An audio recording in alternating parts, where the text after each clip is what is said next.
Nice to see something we don't often see here. Comb duck. Old name, knob-billed duck.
Hi Tammy, welcome on board this afternoon, great to hear from you.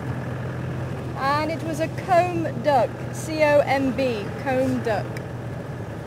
And its old name was a knob-billed duck, K-N-O-B, billed duck. And that was the male. The females are much smaller without the lump on its bill.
One of these days, I'll get to show you this bird. It's so secretive.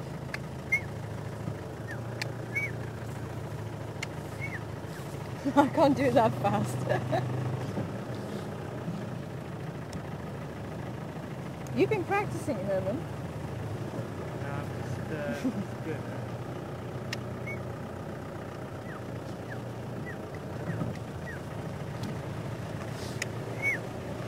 Black back, puff back.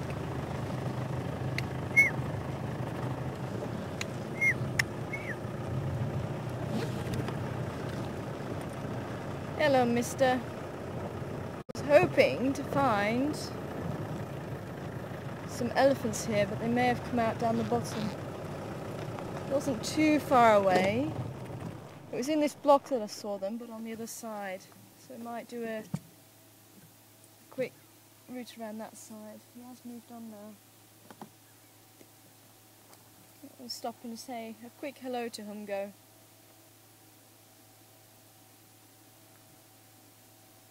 He was also out and about when I drove past earlier. And he just grazes on the side of the bank here during the day. He sneaks out for a little bit. Trouble is, he's too quick before I can get the little camera.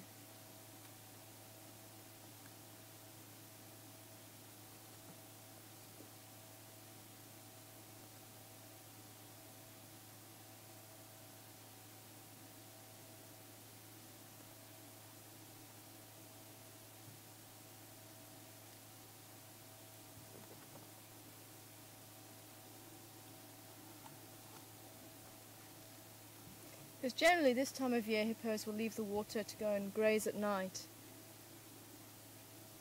If ever you've seen the hippos yawn, they've got extremely long canines and incisors, so they don't use the front teeth for chopping the grass. They use very hard lips to chop the grass, and then they transfer it to the back of the mouth, just like a rhino. Rhinos also chop the grass with that thick lip at the front, and then grind it with the molars.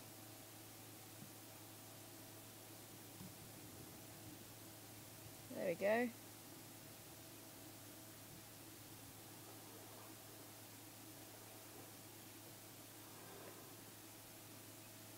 Thanks for that display, mister. So hopefully you may have just seen the bottom canines and incisors. They can get 40-50 centimetres long sometimes even 60.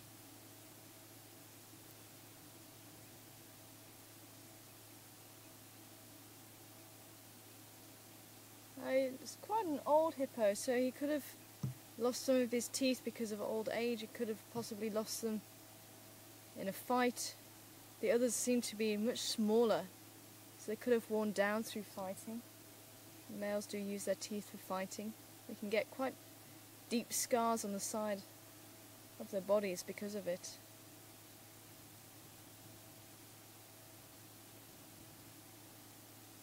So their teeth can be much longer than what you saw then.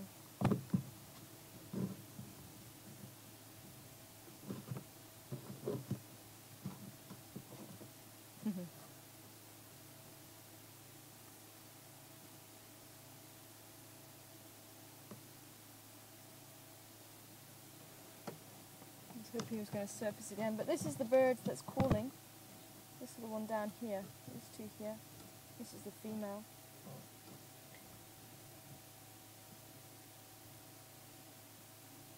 And I don't know if you can see this, but he fluffs up the feathers on his back, and that's where he gets the puffback part of his name from.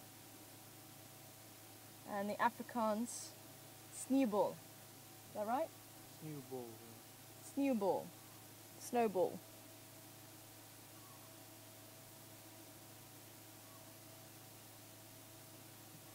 So black back, puff back, that's the bird that's making a very distinctive call. And they'll start to call very quickly, and they'll even flutter a few meters above the ground and show off those feathers on its back as a display.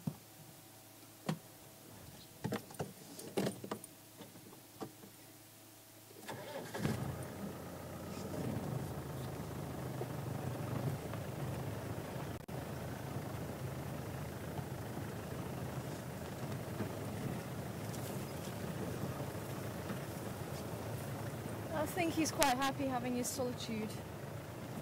Seems to like to be here on his own. Oh, some white-faced ducks just flew over. Make quite a high-pitched whistling. You may hear them on the waterhole camera.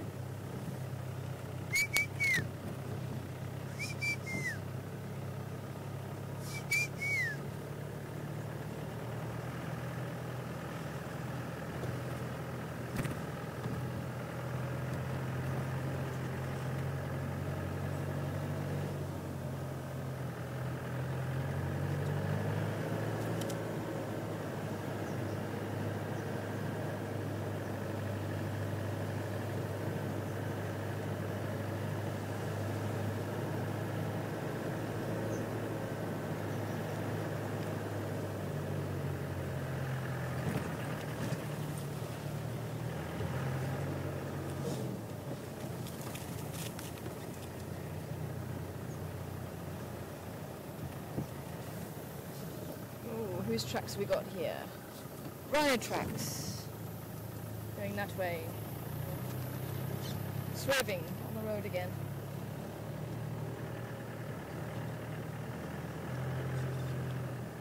And there's my elephant tracks. Heading that way. Okay. So maybe we need to check out Gary, Maine. The next road over. Let's keep going this way. This is where the rhino tracks are heading. So we'll do a loop around. Maybe head down towards Twin Dams. Yeah, this is where they all came out. Little elephant herd that I found.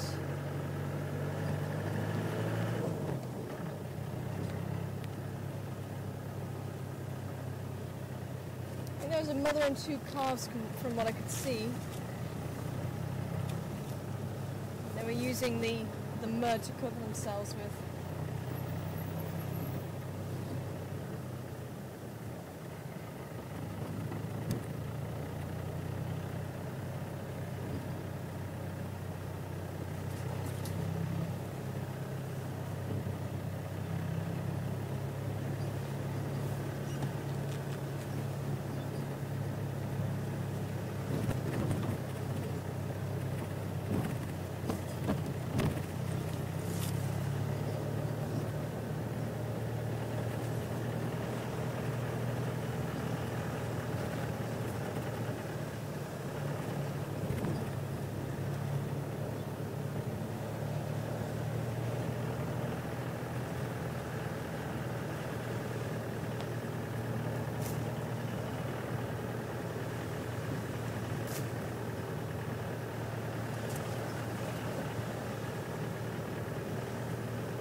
Bypassing little pans on Shabam Road. They also have a little bit of algae in them.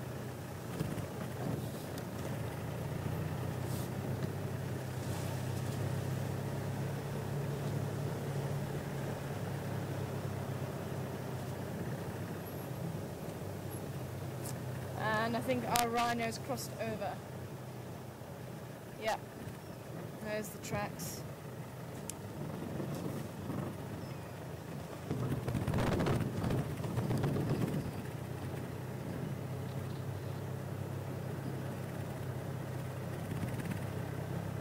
Well, they didn't look too fresh, so it could be the rhino has gone to mark territory down there and he's on his way back, and maybe he'll pop out somewhere else.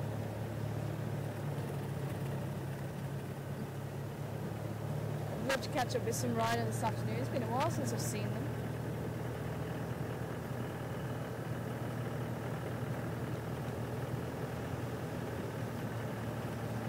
The last time I saw them, we had Shorthorn, the territorial bull, chasing off the young male and female.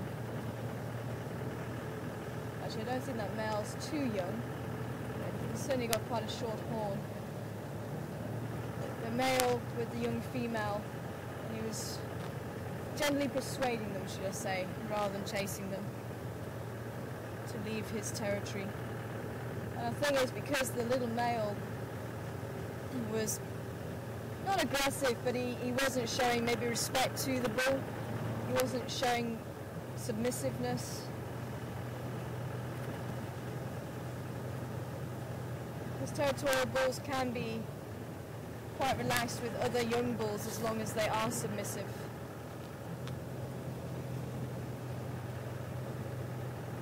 What was quite interesting is when the young bull started trying to charge at the older bull, Shorthorn, he just stood his ground.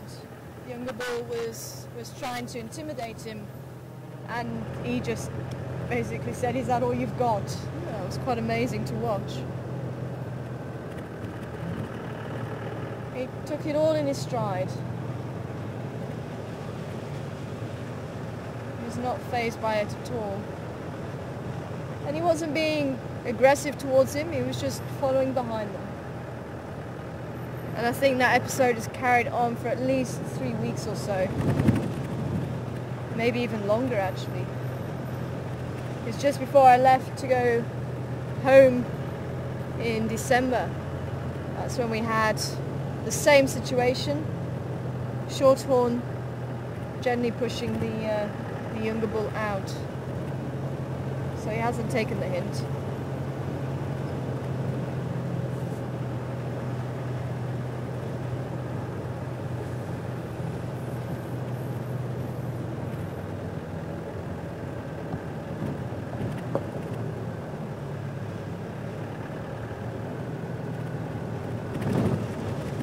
I was hoping we may see the elephants coming out this side.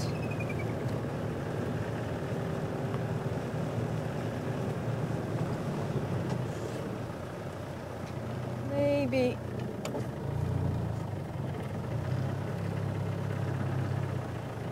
I wonder. Well, let's head down towards Twin Dams and come back along Elephant School Road.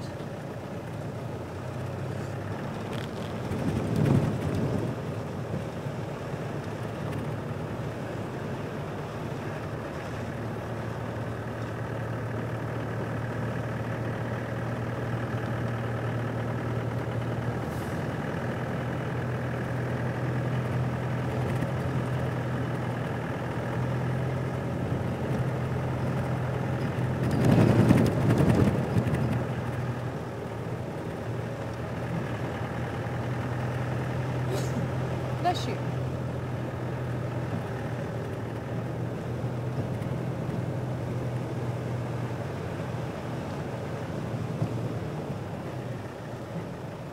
We've got some more elephant tracks here, so we do pop out here and cross over.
some more elephant tracks also heading south over towards Gary, Maine. Oh, hello buffalo. Wow, he has been rolling in the mud big time this afternoon.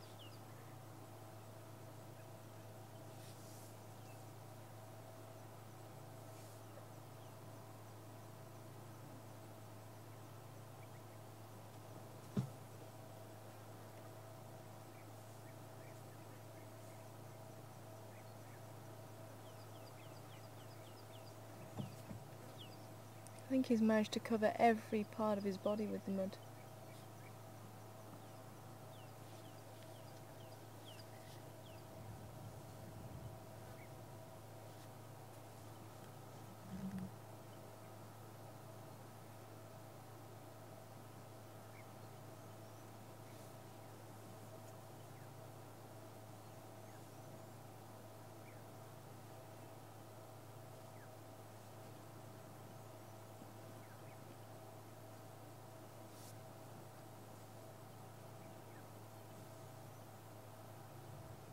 It seems to be males, old males, need to roll in mud a lot more than younger males do, or even females. And it's possibly because the fur gets much thinner with age, so they need to have extra protection from the sun. So that could be why you find the Duggar boys, the old bulls, rolling in mud more than the younger animals. And that's where they get the name from, Duggar boys. Duggar meaning Zulu. There's another one actually further into the bush.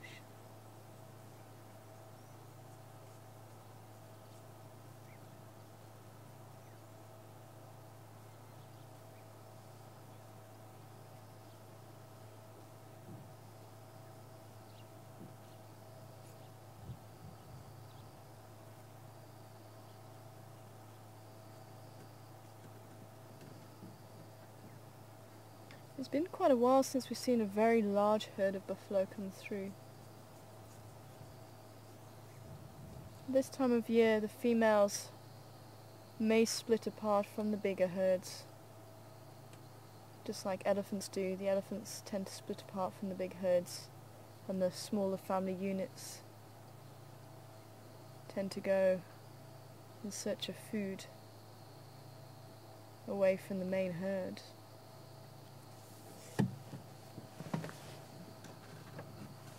And even though they're one of the big five, and they can be incredibly dangerous, especially on foot, it's hard to imagine an animal just a few meters away like this can be so dangerous. But that's the thing you've always got to remember.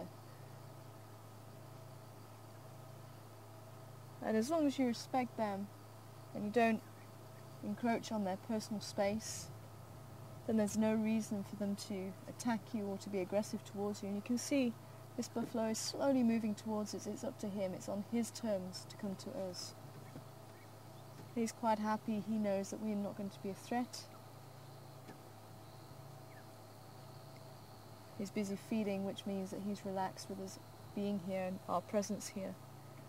And the same goes for any animal. If they begin eating or looking away from you, maybe even exposing their bellies, like in the cats, that shows that they are quite relaxed.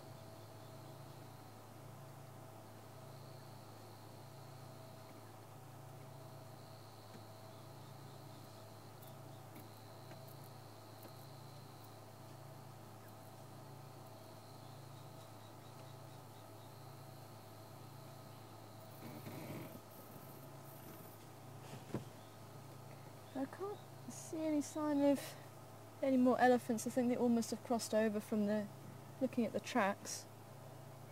So once this male passes, we'll continue on.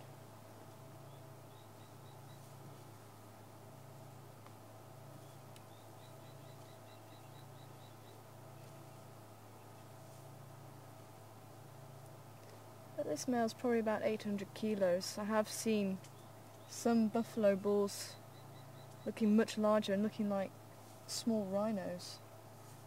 They can get up to about a ton or so in weight.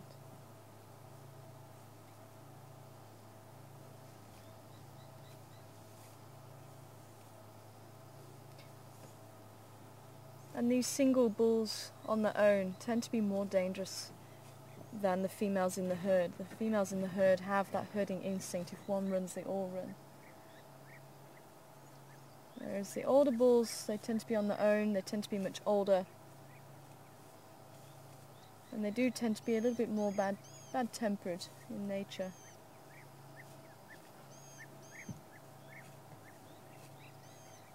This bull seems to be quite relaxed. He's coming within about 3-4 meters of us.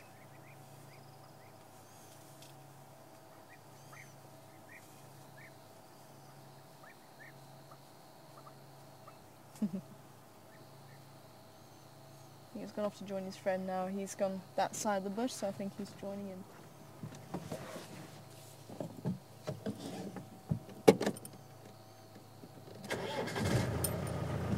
The African buffalo.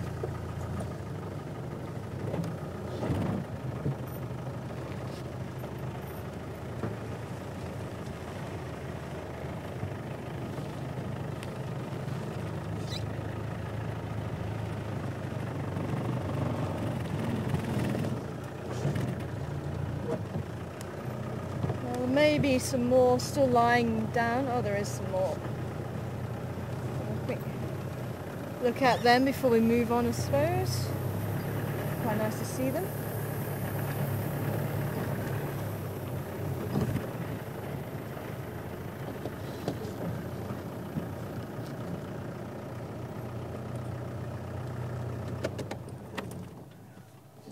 You might be able to see the face a little bit better. Even though he was pretty close, we couldn't see his face too well.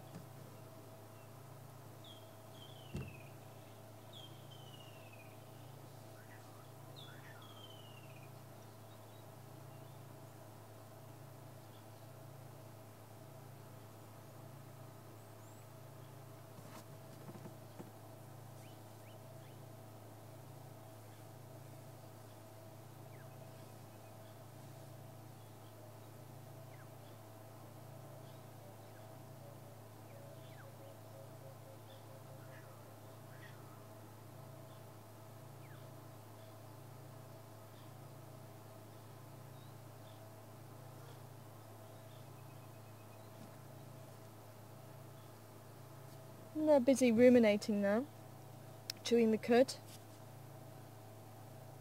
regurgitating the food that they would have eaten earlier on today.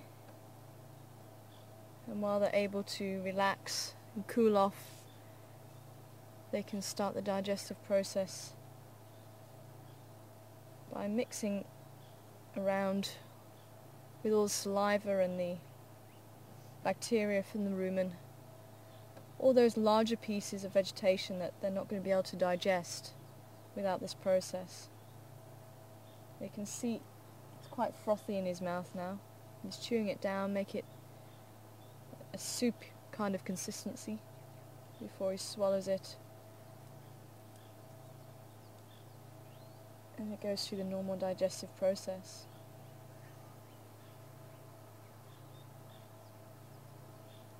You can see the red-billed oxpeckers on the back of the other two. And thanks to Leela for sending in some information on the oxpeckers. And there's been some research done recently into how effective oxpeckers are at taking ticks away from the animals. And it's now believed that the red-billed oxpeckers are maybe not as efficient at clearing away the ticks as what was first thought, and they're more efficient at keeping wounds open. Now, we've always said this in the past, but it seems to be that they're more likely to keep wounds open than what was once thought. And they also eat the mucus from the nose as well as the other excretions from the eyes and ears, the earwax, as well as the ticks. And what's quite interesting is they're not sure if the yellow-billed oxpecker, which we haven't seen here, it looks like it doesn't rely as heavily on the other substances like the earwax and the mucus as what the red-billed oxpecker does. or even the blood. But what it does rely on is the bont tick. And we do get the bont ticks here, which are quite large ticks.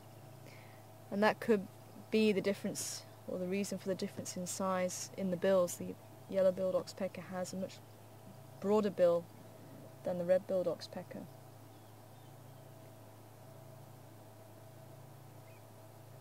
It was quite interesting.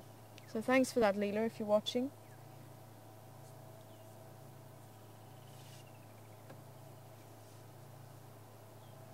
Let's see if we can find a closer oxpecker to have a look at.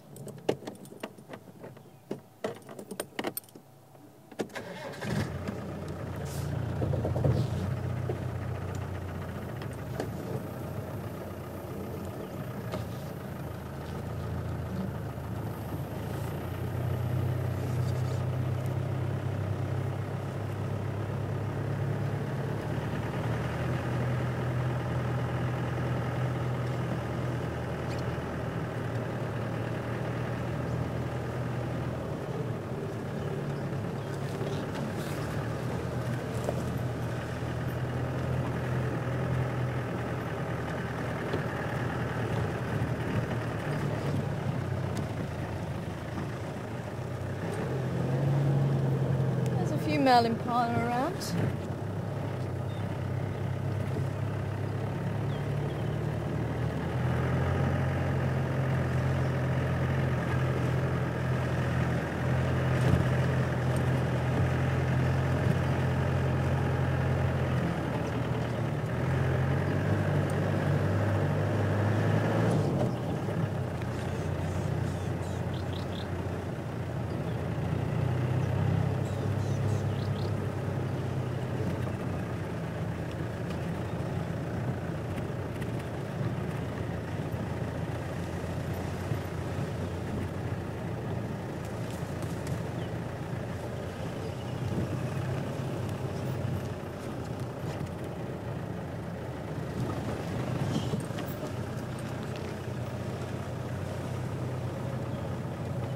Elephants also pass through here too.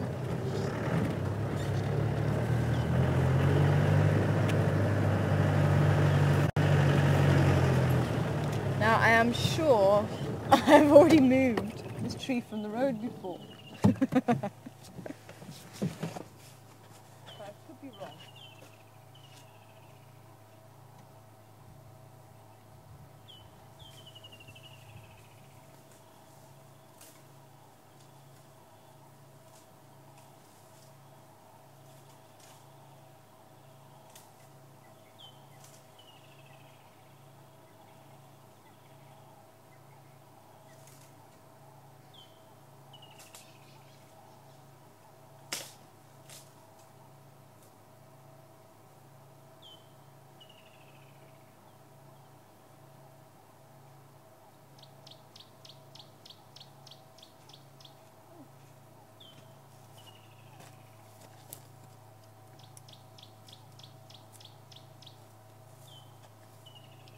This is a wild grape that's mixed in around some of the branches.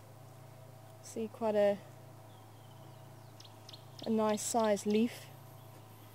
It's one of the wild grapes that we get here.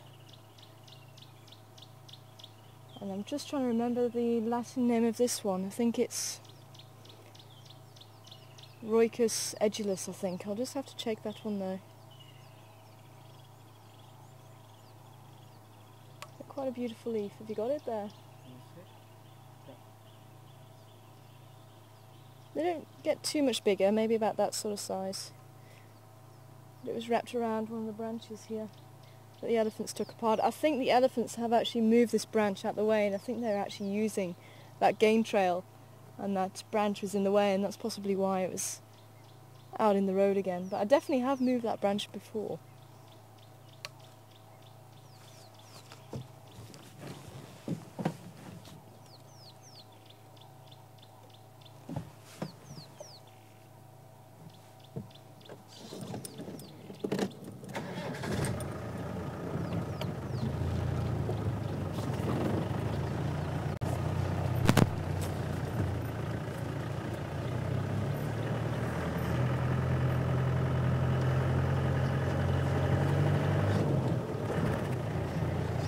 So I think these are the elephants that were over on the eastern side this morning. They've cut through and they've come down here. And our elephant herd, that I was hoping to catch up with by Treehouse Dam, crossed over Gowrie Main there.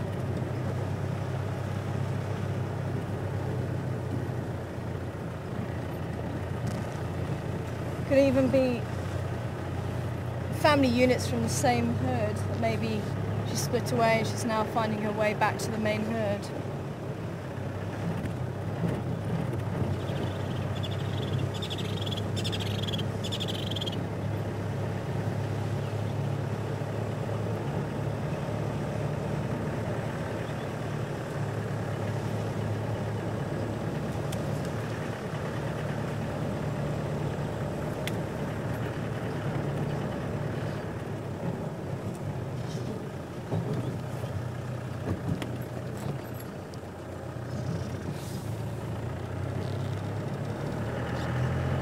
We're going to slowly make our way back towards Gowrie Dam now and have a look around there for the leopard, who I think was around there earlier. If we have no luck at this time, then we'll head up towards Buffelshoek Dam and then come back a little bit later on when it cools off a little bit.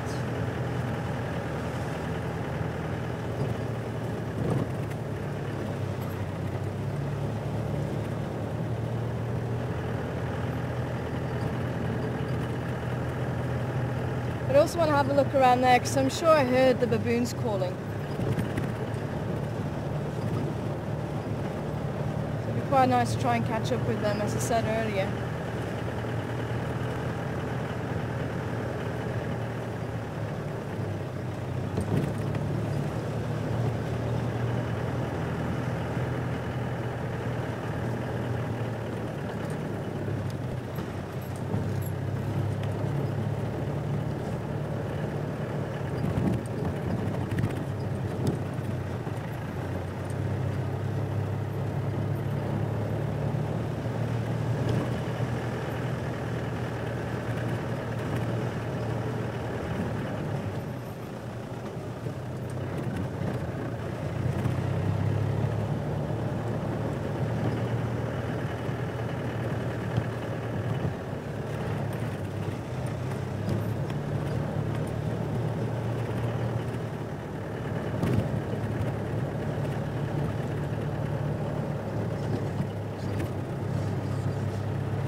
Tree squirrels in the road. I wonder if they... No, one looks quite small. Maybe it's the offspring of the other one.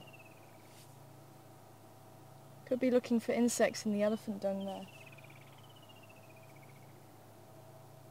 Either that, or maybe they're fighting over territory.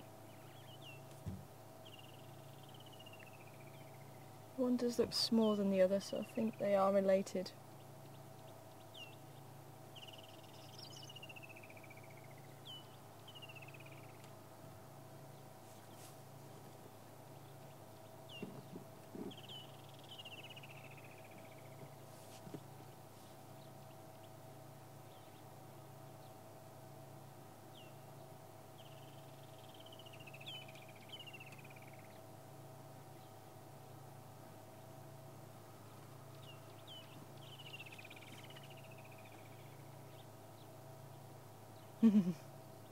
Yeah, it does look like it's a little family.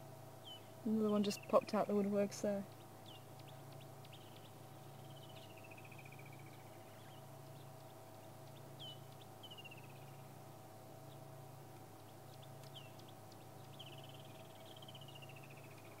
They are a rodent, same as the rats and the beavers, the porcupines. And it's the continual growth of those front teeth, these ones, these incisors. And it's they have to constantly gnaw at things to keep those teeth as short as possible, but also to keep them sharp. And they lack the canines. Yeah, it has got something out there. Oh, I think it's found a marula fruit, a marula nut. Maybe that's what it's looking for. To get into the seed pod of the marula fruit and eating the nuts inside. But they lack the canine teeth, which are the pointed teeth in most animals. And that's one of the differences between rodents and other animals.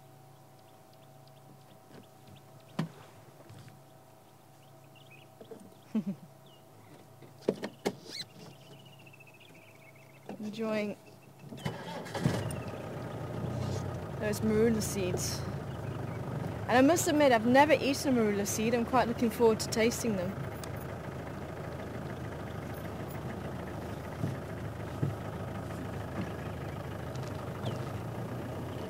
Yeah, it's picking up the marula skin. Maybe checking to see if there's any seeds in there. It doesn't look like there was. He didn't pick anything out.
Good afternoon, if you can copy me, there's some Inyari twin dams.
just check on the western side of Quarantine and then come back round towards Gowrie Dam. See if there is any tracks this side. They could have even gone into the drainage line behind Voyatella Lodge, behind our camp. I'm pretty sure it was one of the boys. It's probably the same leopard that was seen this morning.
Some commotion going on over there, and there's also a squirrel calling.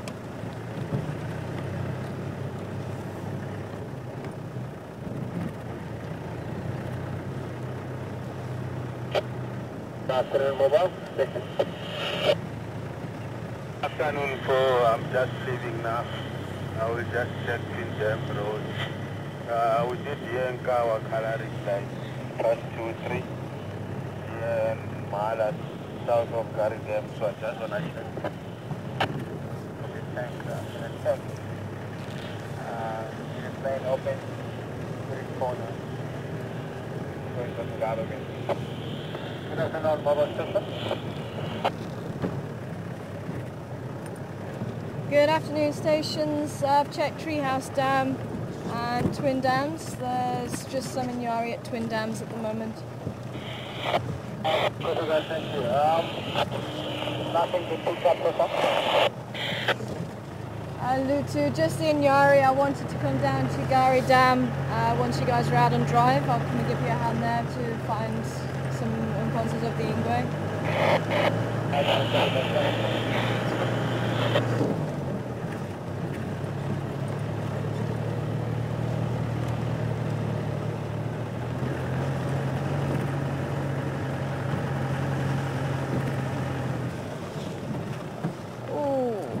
You're going to be able to get those Francolins there. And a Francolin hunt this afternoon. And see if you guys can ID these little Francolins. Quite a common one that's seen.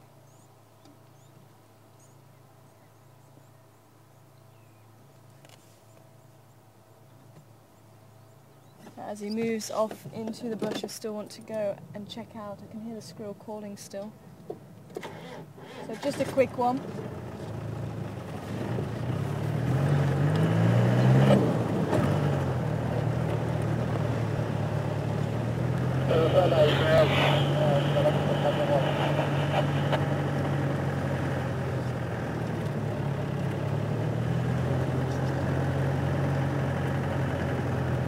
Sorry, were you asking if I've checked? That's negative.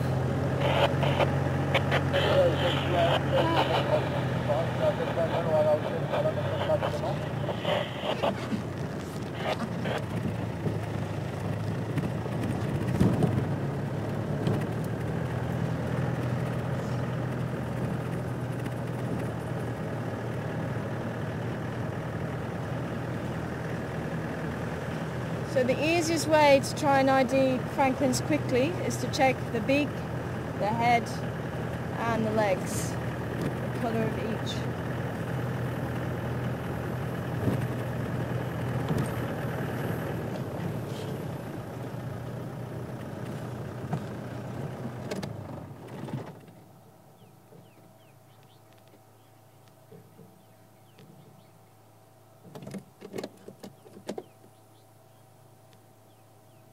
The squirrel's calling from in here somewhere.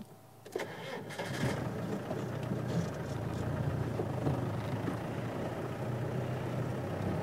somewhere here, I think.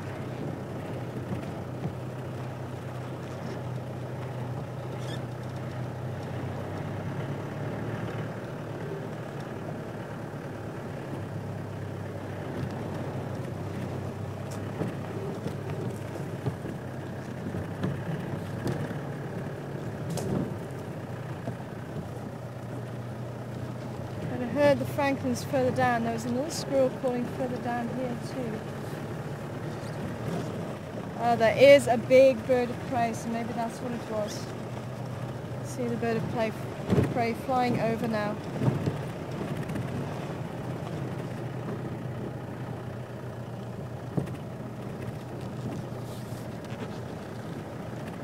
Oh, hello warthogs. No, stay there. All just darted out the shadows.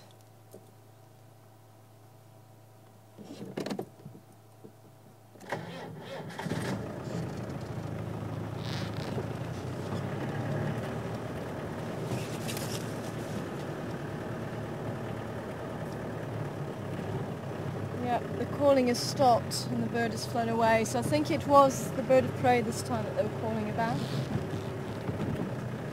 It's always worth checking out. Ah, there's some more warthogs there.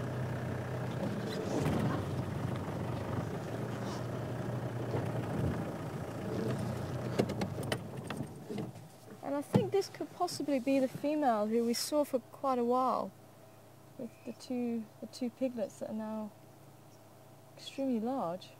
And she runs away. But we haven't seen her for quite a while. There she goes. You may have noticed the tail, as soon as they ran, came straight up, and that's a natural reaction. As soon as they run, that tail stands up so that the other warthogs can follow where they've gone into the bush. It's a follow me sign. And what's quite interesting, I've noticed, if they're only at a trot, the tail only gets raised about that high. And if they start getting a little bit faster, the tail steadily gets faster and gets higher. So almost like a little speedometer. Quite funny. Check it out next time you see a warthog running away.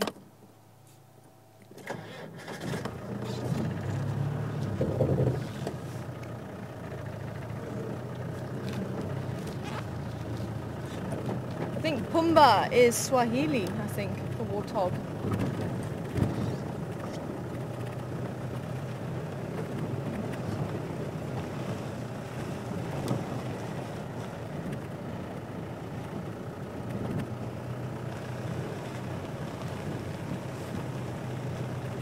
Now, a bird of prey will cause that same reaction that the squirrel shouting and the Francolins, it depends on where they are, if they can see it, because the bird of prey may hunt them. So that's why they'll give an alarm call for that bird of prey. And that's why it's sometimes quite difficult to determine what the squirrel's shouting at. Because the squirrel, even though it's extremely good at picking up predators and will give the alarm call and the other animals will listen to it, I've never heard a difference in the pitch for each animal. It doesn't seem to have any discrimination between a ground predator, an aerial predator, a snake, a bird, an animal, whereas the monkeys do seem to. The monkeys have a different language. They do distinguish between certain predators,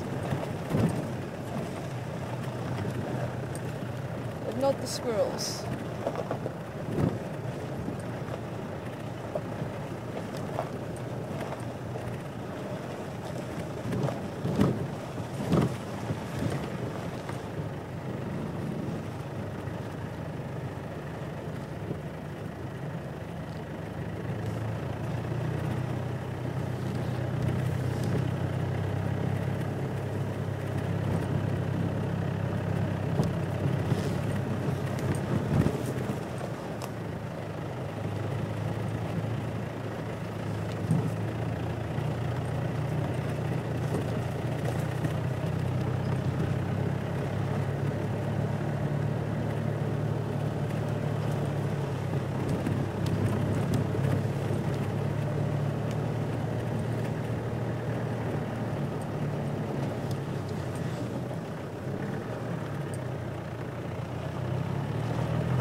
Okay, the case is flora, the case is go.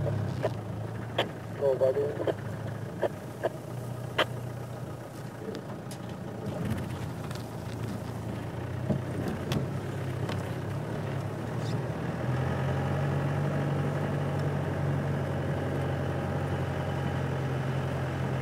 Hi, Kimmy. Good afternoon to you, Kimmy. And you'd like to know, has there been any baby buffalo seen recently? We haven't seen any of the breeding herds recently. I think the last time was probably a good couple of months ago now.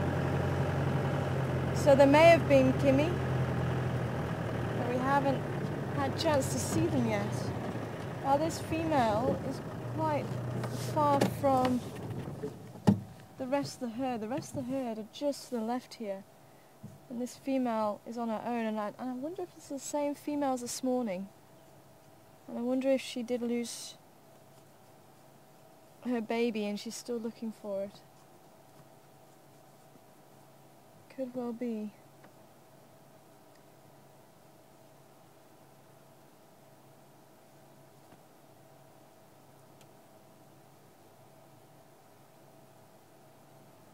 Female impala.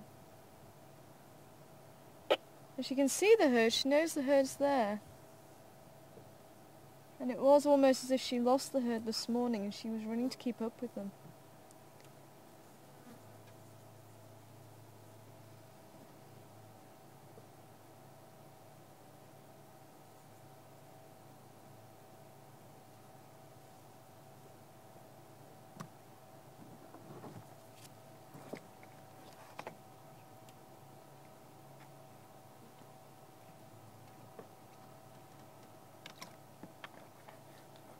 Now what I found very interesting the other day, I was driving back from dinner, driving to dinner actually, and we use this road that we're on now, and the impala are very good also at detecting predators, and if they do, they give an alarm call, which is a snort, and that's what we heard about 2:15 this afternoon on the waterhole camera. If you were on that channel, it was the impala alarm calling. And I heard the impala give an alarm call, and they're all looking down towards the dam, and I was really convinced there was something there. I'm sure there was. But what was very interesting to me is that the hyenas responded to that alarm call, and a hyena came running up and stood next to the impala and looked in the same direction as what the impala were looking. So it was obviously responding to their alarm call, and it was seeing if maybe the leopard had made a kill. And that to me was quite amazing. And even though you know that the animals do listen to each other's alarm calls, it was still quite astounding to me that a hyena would also listen to the alarm call. And it was almost a comical moment because the impala were so focused on looking down where they saw a predator. One or two sort of took a second look because it was stood next to them. They kind of looked and looked again and then started snorting a little bit at the hyena. But the hyena clearly wasn't hunting them. It was trying to see what they were looking at and see if there was going to be a free meal. But very interesting.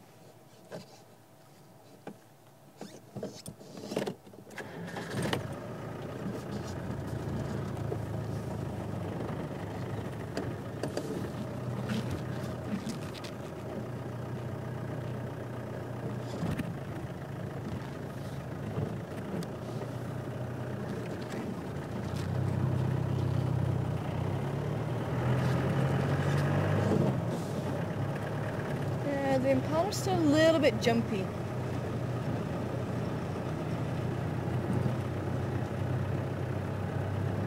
So I think it might be worth us. We've tried Twin Dam Road. I think we'll go over Gary Dam and check out Mvubu Road maybe. I think Texan tried Gallego shortcut. But it could be the leopard is just sitting in some shade somewhere. And judging by the sound that was coming over the microphone, the Impala must have been very close to the water's edge. The sound was very loud. And all these tracks are fairly fresh from them. So they moved up onto the quarantine area away from the danger zone where they saw the leopard.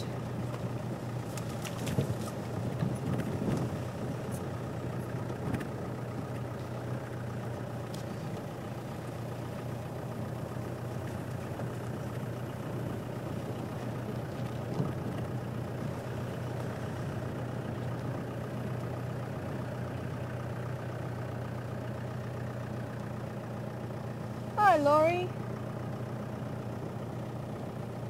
I'm sorry to hear that you're not feeling well and you're wondering if it's possible that the female Impala is not feeling well. Do animals move away if they aren't feeling well?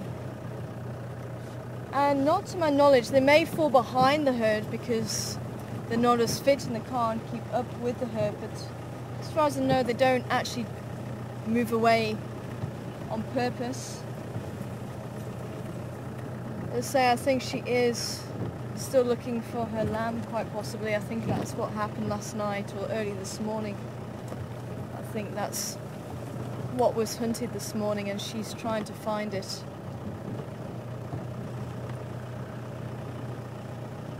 Could be that maybe it's not even her normal herd. Oh, there was a slender mongoose. Maybe it's not even her herd. Maybe this is her herd here. So she's trying to be with them, but she's looking for the right herd. Could possibly be.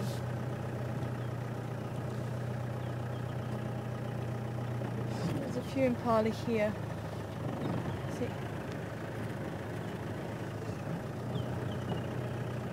It's a beautiful one with the sun shining on her. They really are just such a stunning antelope. They really are.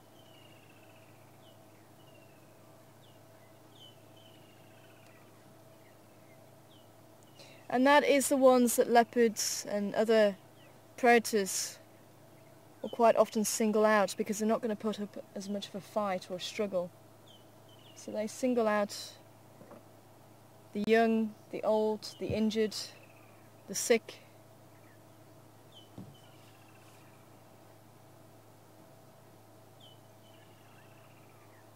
You see the young males there.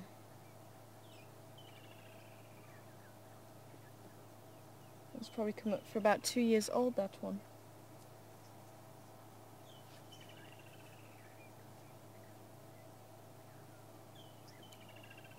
We might be lucky with our oxpeckers here. I can hear them.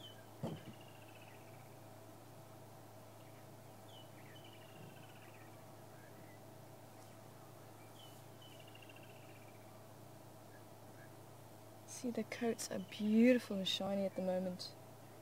In really good condition.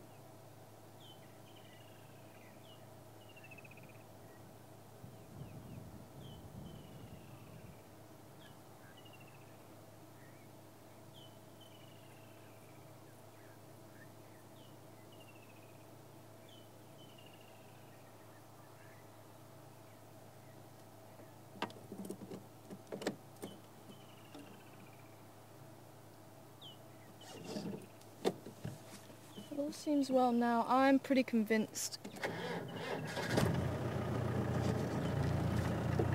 He's in the drainage line at the back here somewhere.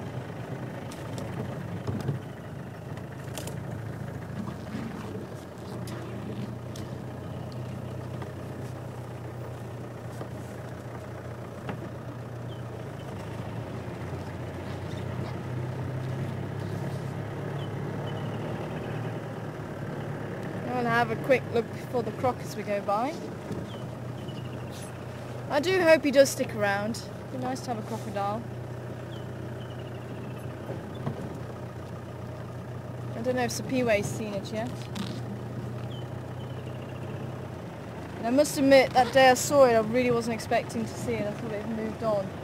And I just saw the shape of it just swimming along.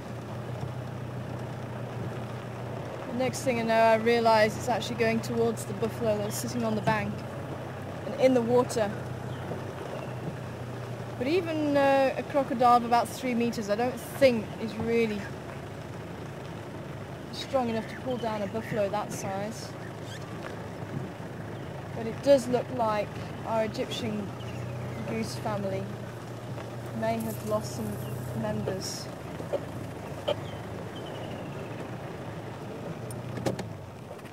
That is a shame. They were doing so well. It looks like this is the second time I've only seen 3 in an adult.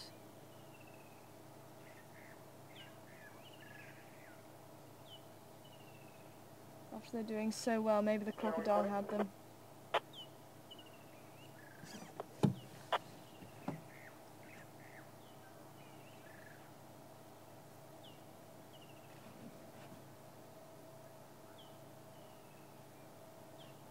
Could have been a monitor lizard. I think a heron, maybe they're a little bit large. Could have even been one of the leopards.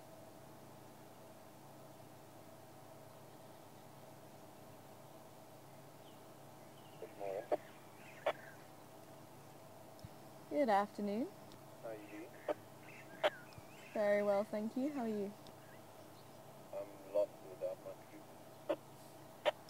Shame, man. I thought I heard them earlier and I was hoping to bump into them down here at Gowrie Dam, but I've got no visual of them at the moment.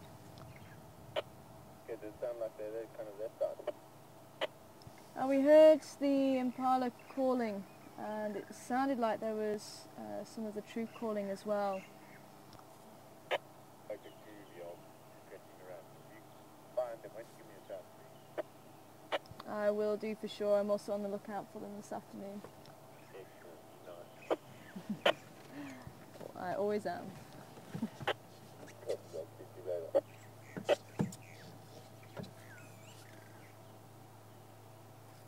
Graham just asking if we have seen the troop there.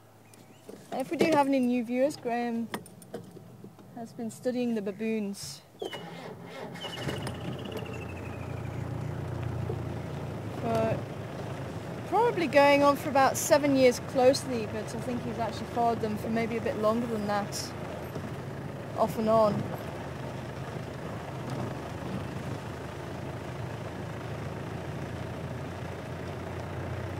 He said he's also going to try and go out and have a look for them. I'm pretty convinced I did hear 1 or 2, and that was what at first alerted me, because I was actually sitting in my room and I could hear the alarm calls. And it sounded like the baboons were having a bit of a fight between themselves, and then it started getting a little bit more insistent and the Impala was starting to join in, so it made me think that actually it was because there was a predator around rather than it was something to do with them.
check out, I think it's here, isn't it? That little 2-track.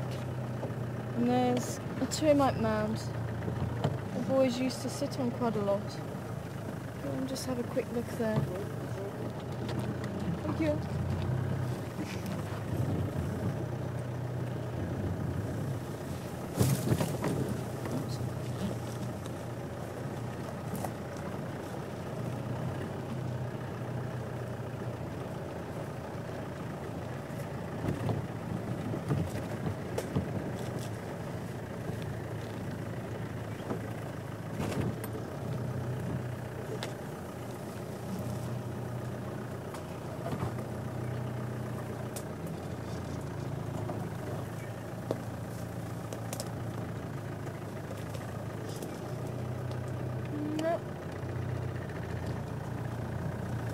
See anything there?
Continue up on Vibu Road anyway. I may head down towards Buffalo's Hook Dam and then do another loop around as it's getting cooler.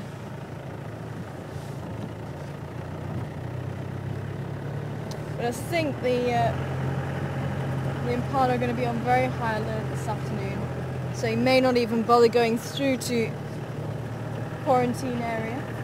They might do. You never know.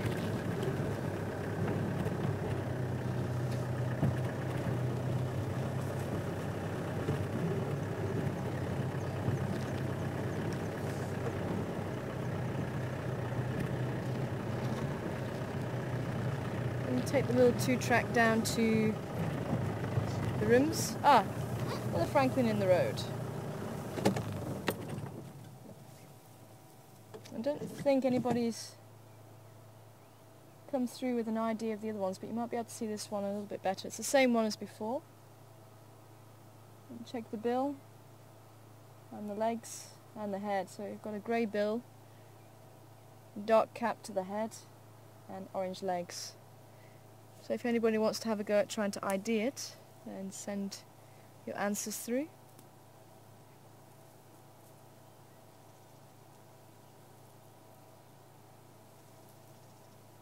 His family might be around here.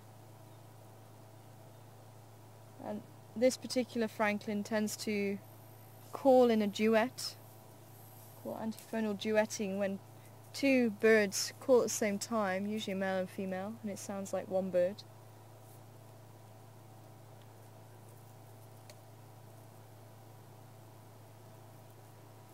You can see the beautiful colours on it, and unfortunately it's quite a common bird, just like the Impala is quite a common antelope, and it's quite easy to overlook it sometimes because you do see them so often.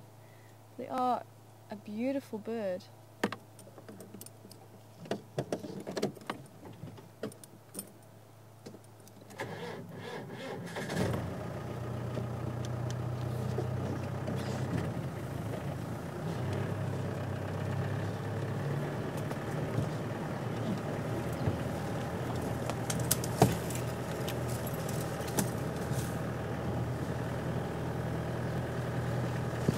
Ah, there's its mate.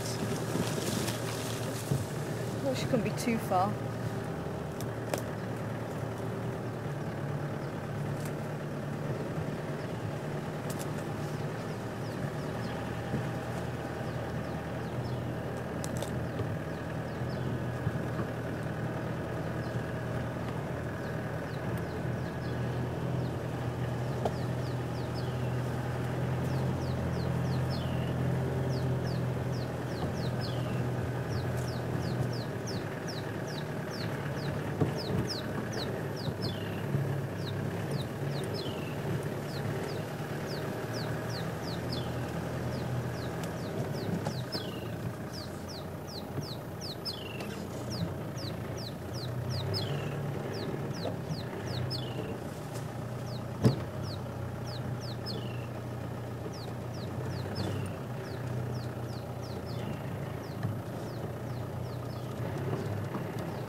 The back of the lodge.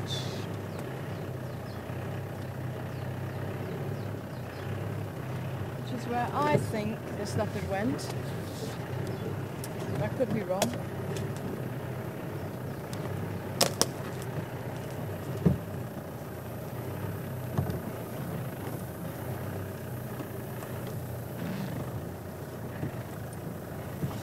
Looking, you might be sitting in a tree at the back here. Or even the baboons sitting at the back here.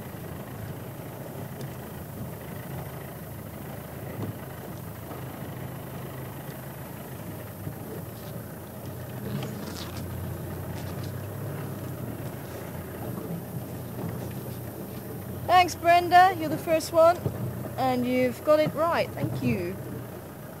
See if there's any others coming through before I reveal the answer. Thanks for that, Brenda.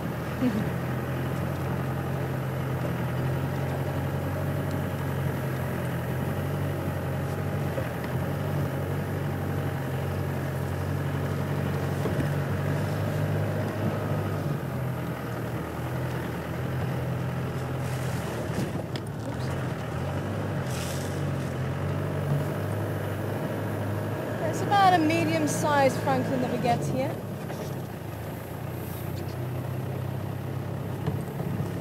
It's the one that we regularly see on the roads.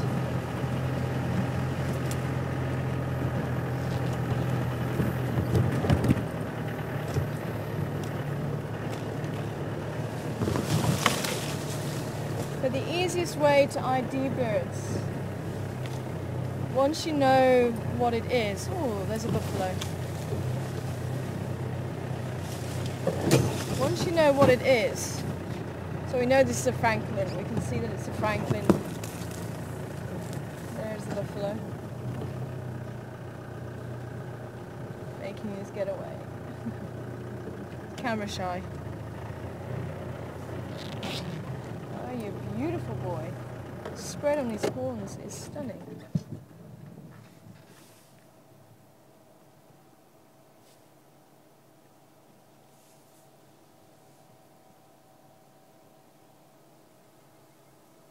Not too sure what to make of it. As you can see, a very different stance to the buffalo we had a little bit earlier. And this is his alert posture, looking straight at us, so he's got the scent of us. And he's decided he doesn't want to be near us.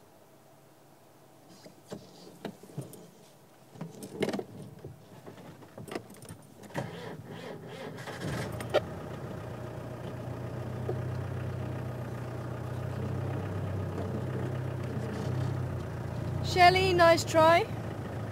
But it's not a Koki. Solly, sorry. Sorry, Solly. There we go. Sally. Okay. I need to go and clean my ears out, I think. Sally, sorry, Sally. A nice try, Sally. But it's not a Koki Francolin. Koki Francolins are slightly smaller with a golden tanned head, depending on if it's a male or female. Males tend to be slightly golden, females more of a tan colour. Difficult, obviously, to see the size on the screen, but they do tend to be a little bit smaller. So when IDing birds, once I've got the actual species, or the family, I then go into the areas to look for the first of all. So some species you can tell apart immediately because of the colour of the bird itself. But there are some species like the indigo birds, for example. They all look very similar, they all have a similar coloration. But if you look at the bills and the leg colour, that helps to tell the species apart. So knowing where to look straight away will help to ID what type of bird it may be. So with the Francolins, to say, the three key areas to look are the legs, the bill and the head. And if you look at those three things, that should help you to ID the bird very quickly. So with the Coqui Francolin, the size is going to help, but obviously, as I said on the screen, it's going to be a little bit more difficult for you guys. But if you look at the head, with this Francolin it had the dark cap and then the white. So that should help to give it away. The grey beak and the orange legs. So the grey beak will set it apart from the other species that you may get it mixed up with.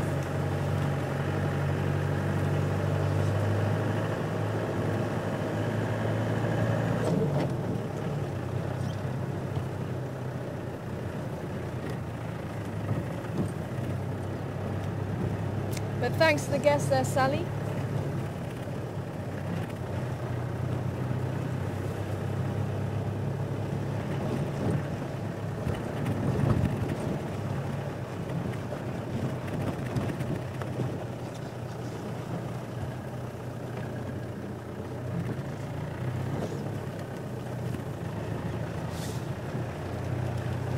Well, let's take a drive through to Buffelshoek Dam and then we'll make a loop around again.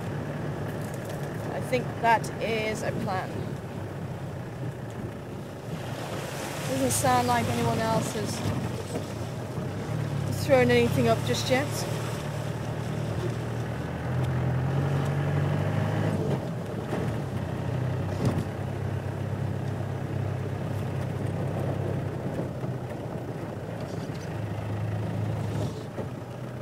And we've got the same Francolin in the road again, with the chick this time.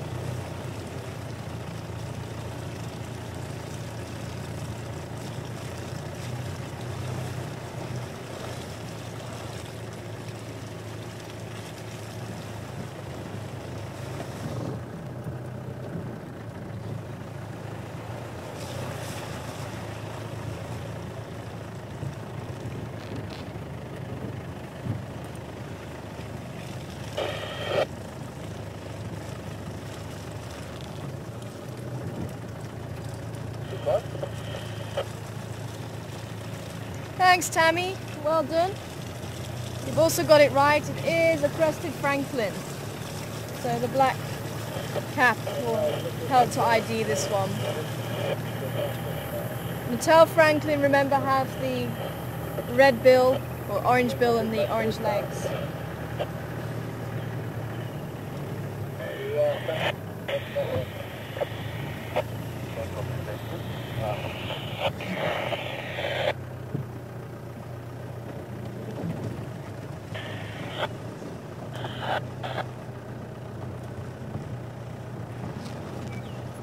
And Francolins, as far as I know, and I will get my book out, are not part of the quail family, but I will double check that. So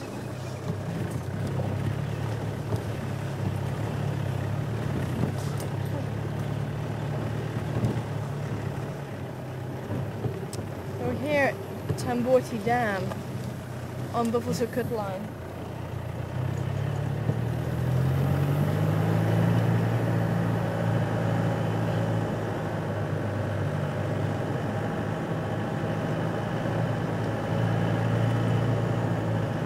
Excellent, excellent.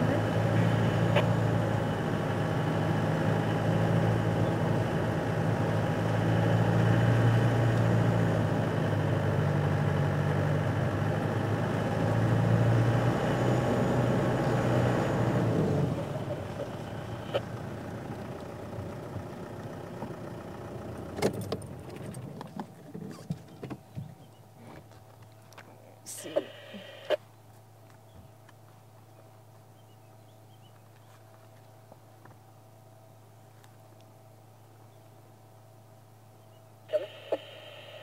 Stand by. Where sector is? It's with Zengara. Okay, and where are you? One got it, the first cut line heading east. Okay, so thanks. So Bengala, they on Devon Street now. Listen to the That radio. looks like, yeah, it said north of where they were this morning. Ah. Okay, so thanks. Last people as well. Check a bit. What is your up? Sorry? Second round. Slender mongoose is what you ran over there. Oh, was there a slender mongoose? Nice one. Might be the first one. I'm still down at Hippopotamus. Okay. That's where this book fails. It doesn't actually have... Oh, there he goes. Oh, nice one.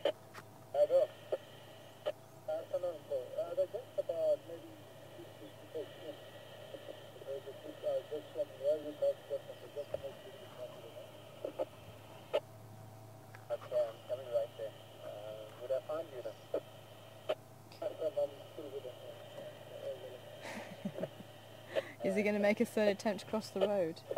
No, there's two different ones. Oh, is it two different ones? Okay. Nice. Well, maybe you managed to see that. So I was just listening to the radio as well. Apparently there are some lions around, but they are on Buffalo's Hook, just to the north. Basically on the left-hand side of where we are. That property there. I think it might be the Unkahumas again.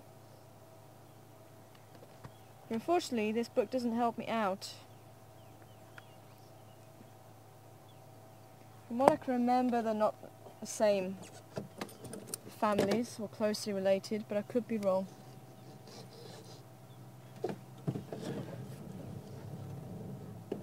On that one, Tammy.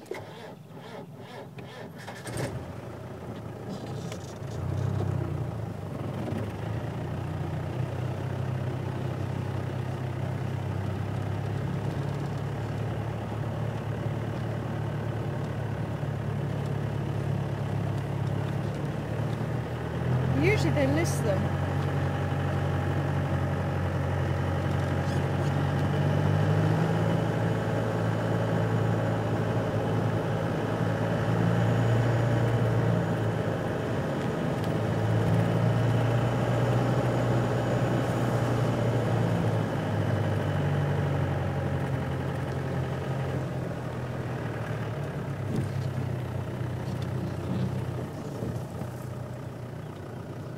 The slender mongoose.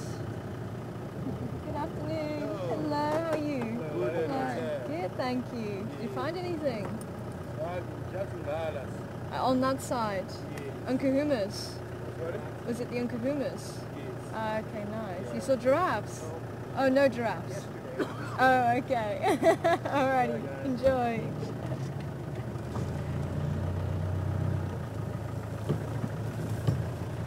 Yeah, slender-tailed or slender mongoose. Mongoose that we get around here a lot, but you don't see very often. As you saw them shooting across the road, they don't tend to hang around too often. So hopefully you did catch the glimpse of it.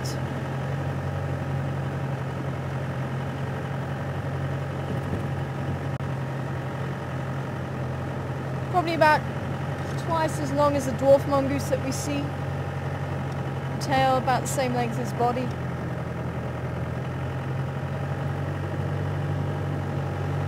And maybe someone can check about the Francolin and the quails for me. Just see if they are part of the same family. Because I have vague recollection of it and I can't remember which way around it is.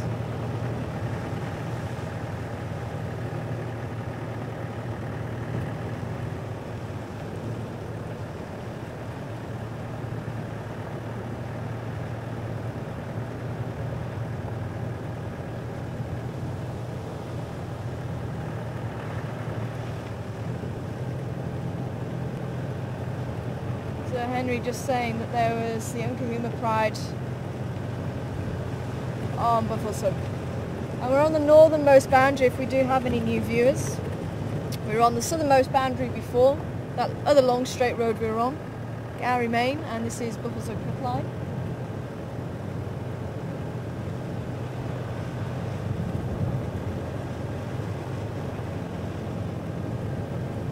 And this wind is really picking up, wow.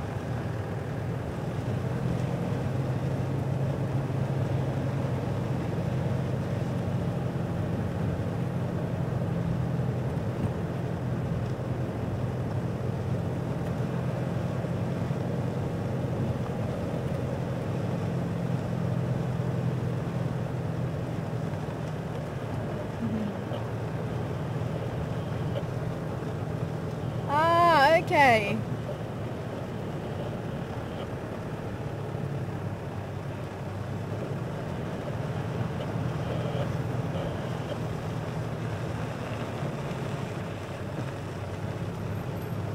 Thanks, Tammy. Thanks for the picture. And apparently the crested francolin looks very similar to a quail in the USA.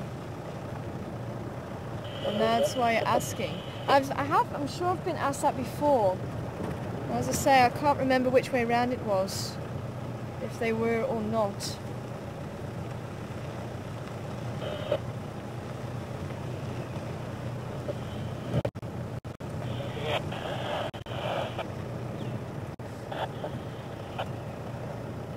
I think there was a kudu here. Saw it from a bit further back.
Papa.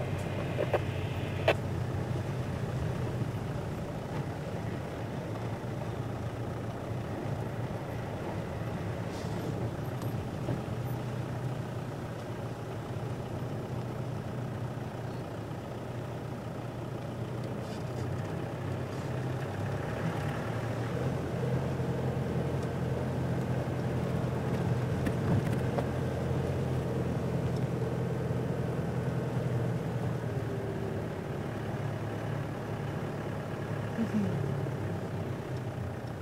wondering if he's going to Buffelshoek Dam. Because if he is, I'll turn around and try and take a different road.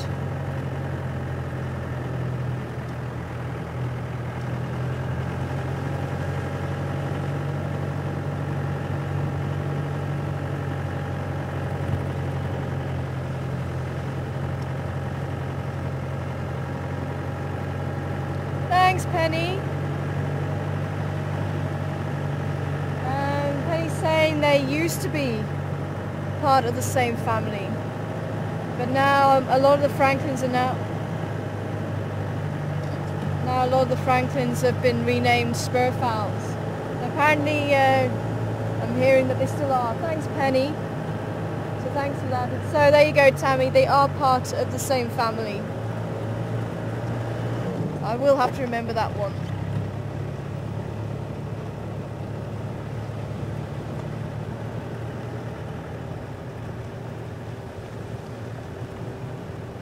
Thanks, Jack.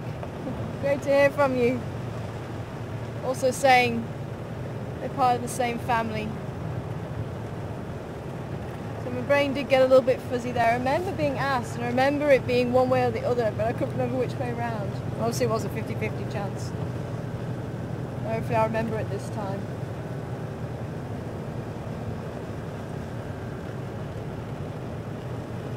And the family being, if I can get it again,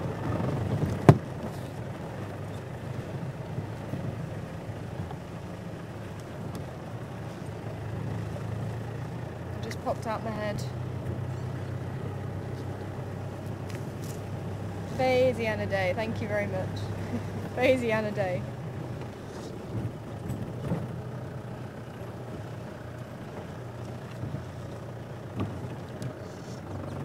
So thanks for checking, everybody. Appreciate that.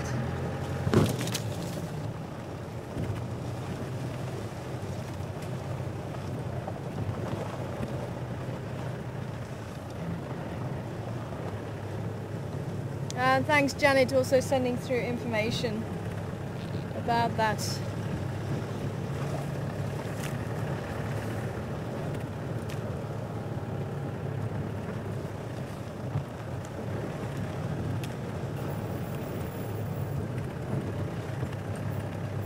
Oh, it looks like the hippos are back in town.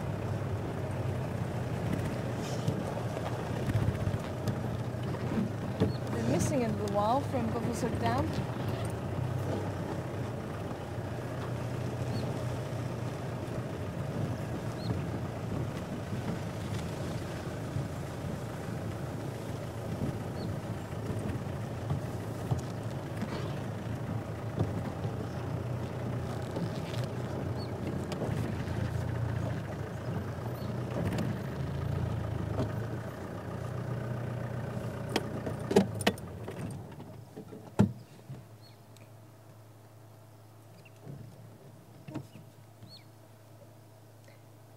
And another display there from the hippos.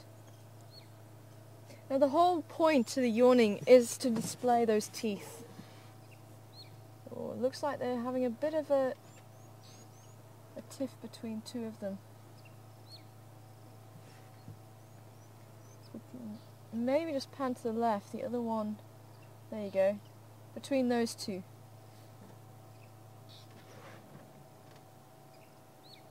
But that yawn is to show off how long those teeth are, and it is a threatening display. And hippos do make a lot of noise under the surface of the water that we can't hear, and it could be those two are talking to each other. You can see the white-faced ducks to the left of the screen. The ones that whistle.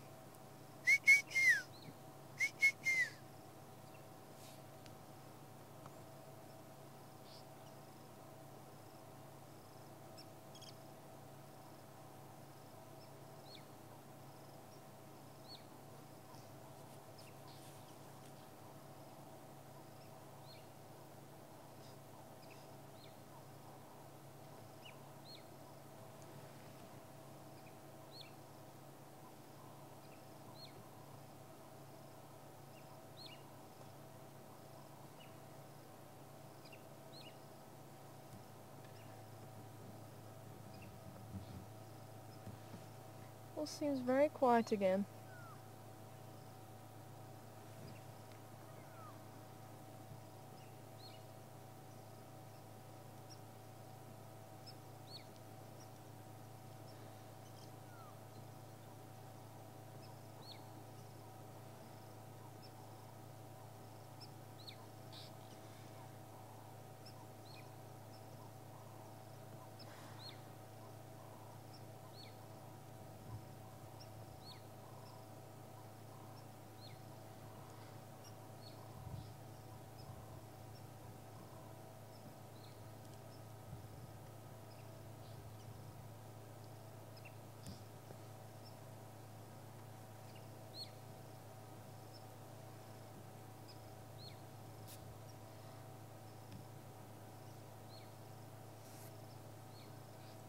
is actually going on there? It does seem to be that they are communicating. There seems to be a little bit of unrest there. But I'm not entirely sure between who.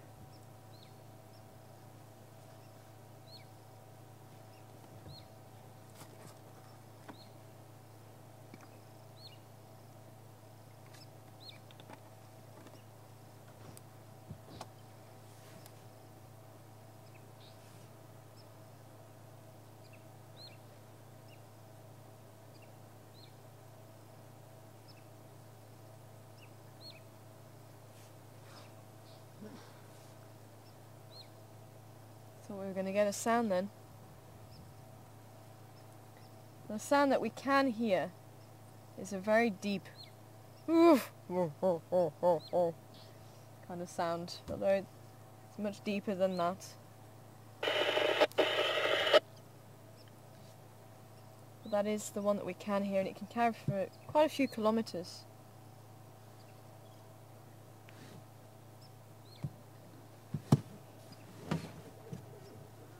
I just want to move forward a little bit. There is one coming out of the water to display.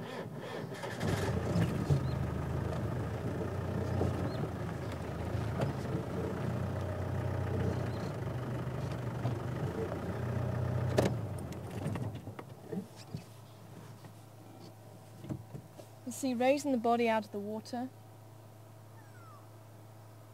can be threatening, also defecating, and when they defecate, they'll flick the tail and spread the dung. And opening the mouth, as I said just earlier, showing off their teeth is also a threatening display. And the one in the screen now was just doing that. It was just hidden a little bit behind the bush.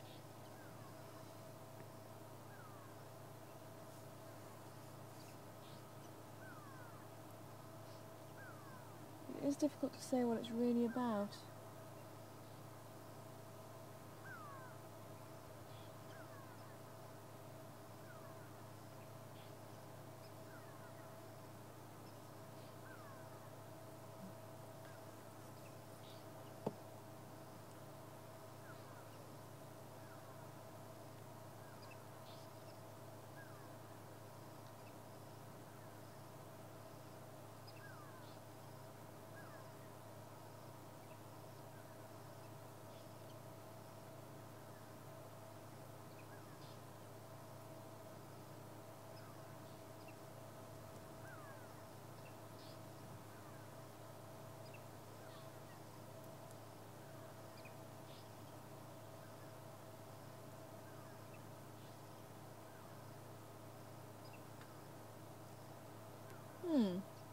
Very interesting.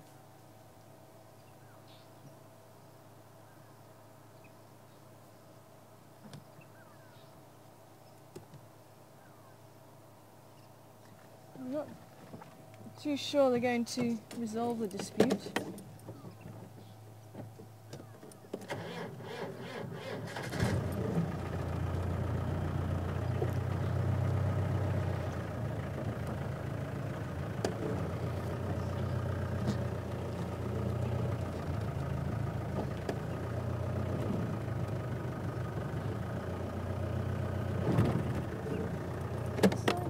A little bit now.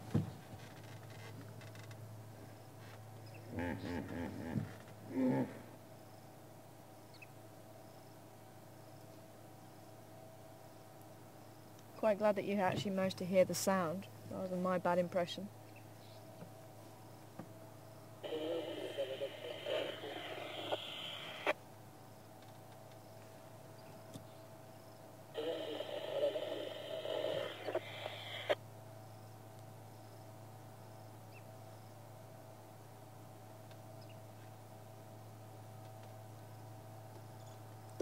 Now there could be a lot of talking going on underneath the water.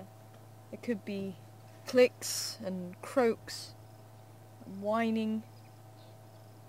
But you need to have a microphone underneath the water to hear that. And it's possible the hairs under the chin help them to detect those sounds as well, and there is some research going on into that possibility.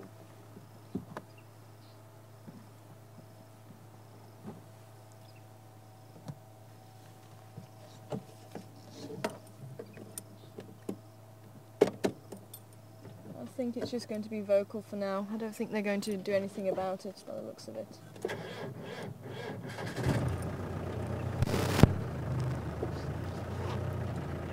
So let's head off and see what else we can find.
Take Nyala Road north and see if there's any sign of rhino around there. At one stage we were seeing rhino there quite frequently. I'm quite keen to see if there's some around there again.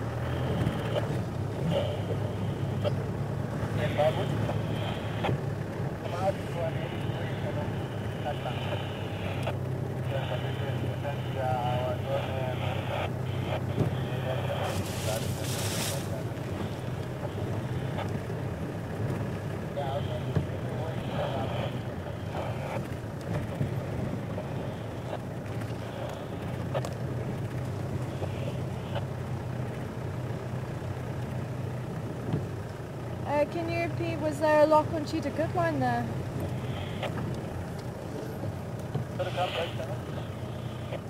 I've got a lot of interference on my radio. Was there a lock on cheetah cutline?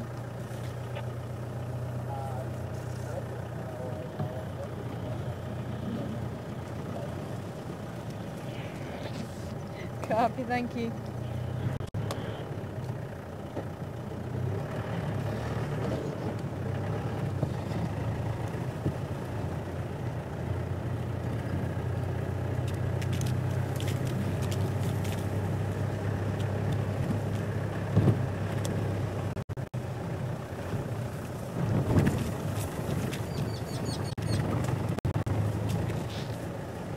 This is such a beautiful road. I think this is probably my favourite road.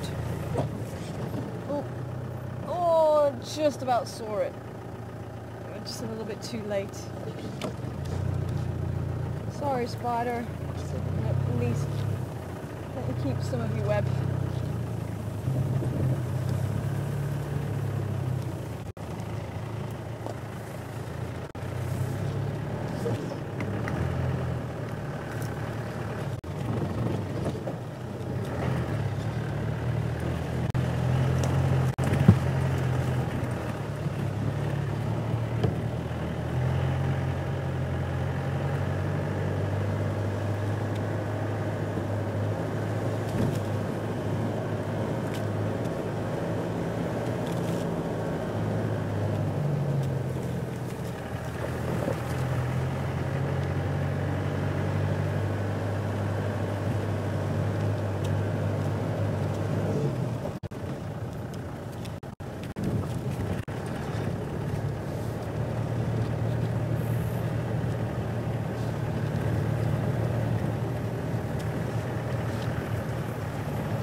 Ooh, there's a little miniature falcon.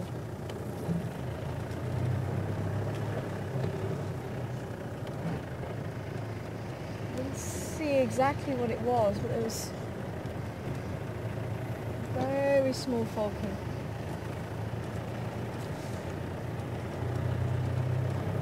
Shame it flew off too quickly.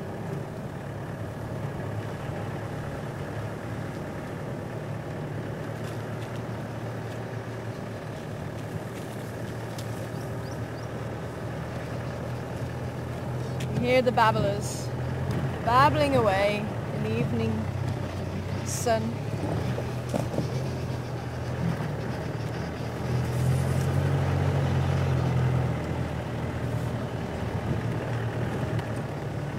Is there crested Francolin here?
What have we got in the road? Warthog.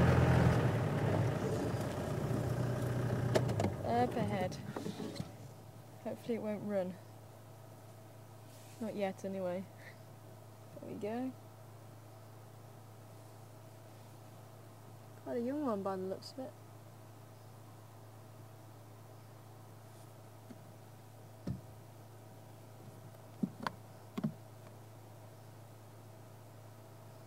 There you go. Gone. And there's a family of them, also crossing the road.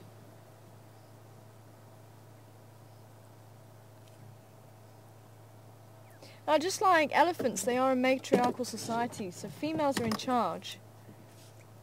And if they don't want a male around, she will tell him that she doesn't want him around. May have to do some magic here.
Standing by.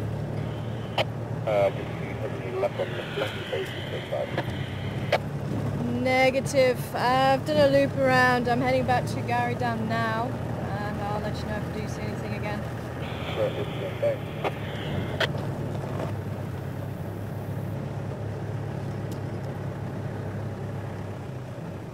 Yeah, another Francolin. Another crested Francolin. You can see they're very common. I'm hoping we'll find another species of Francolin.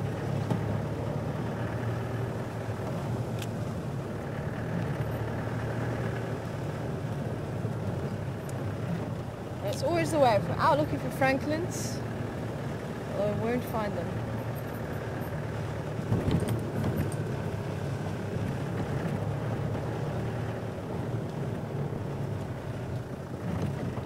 So currently on Central Road, heading west.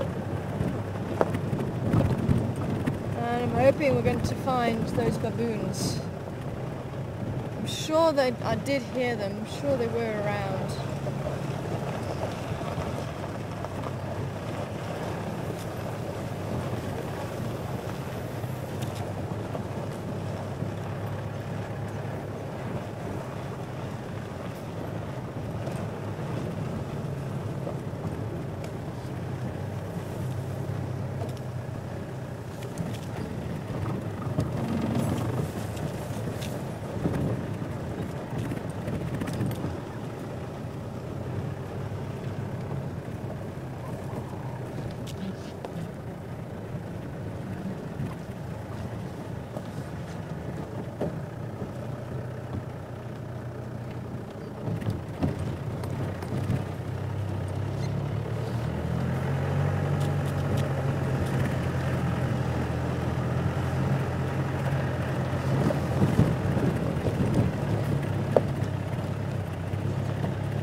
Spillway has finally stopped overflowing.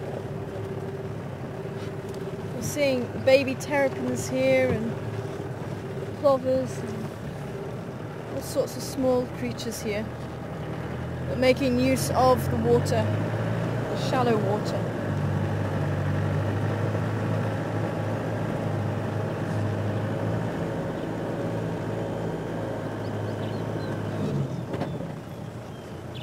Water thickney calling.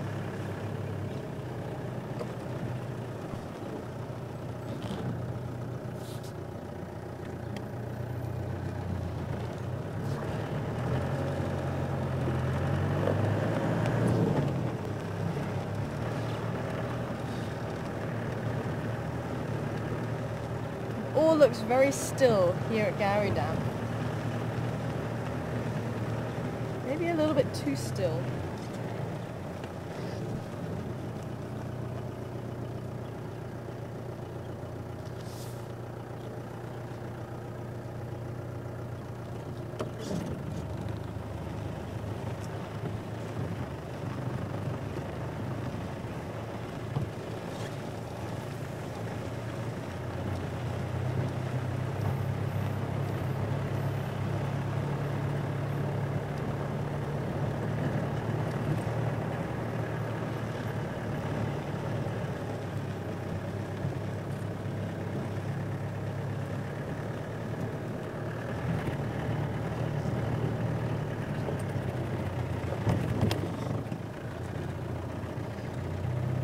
There's no sign of the Impala herd just yet.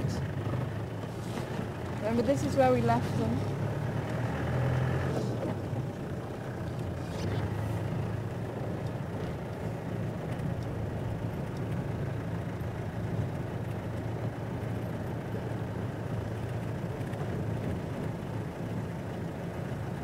Unless they've already made their way up onto the quarantine area.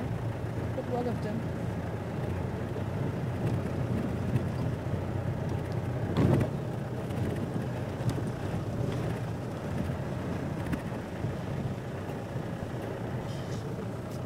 There's something I haven't shown you for a while. We can just pan to the bush here.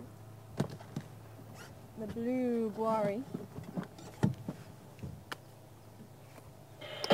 While we're listening out for any sounds.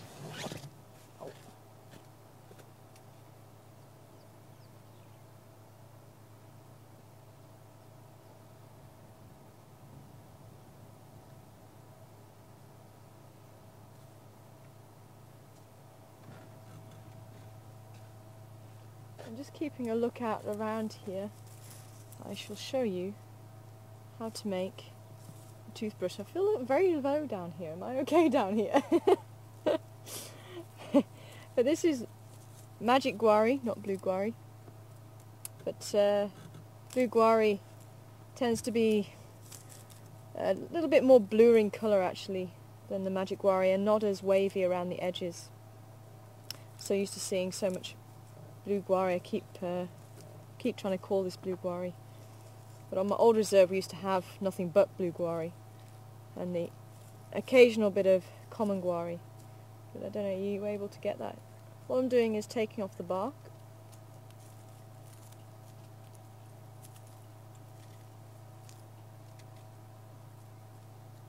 And I'm just going to start trying to separate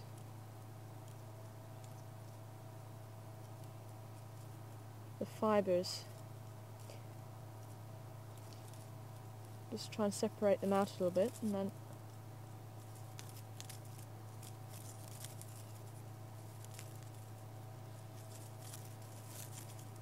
hopefully, if I can put that up there, you can see, if I hold that in place, it's getting a little bit windy, you can see how fibrous it is. And that's one of the reasons why magic guari makes, or any of the guaris make a good toothbrush. It's also believed it's got antibacterial properties. So not only will it help to clean your teeth, it'll help to protect them as well. A little bit like a built-in toothpaste almost. Though you can make toothpaste from some of the trees. The sickle bush, which unfortunately I don't have any close to hand around here, but you see it quite a lot. Sickle bush makes a good toothpaste, and also the leadwood.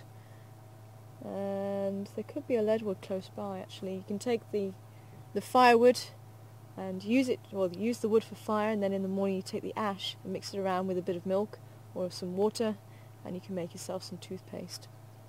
So that is a bush toothbrush. And it does work. It doesn't really taste of anything.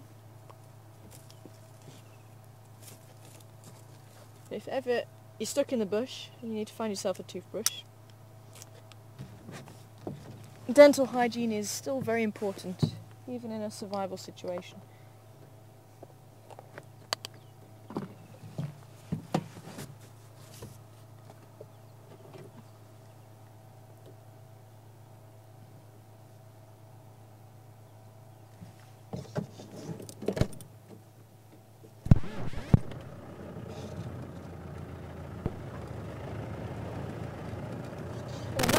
Was used to find water.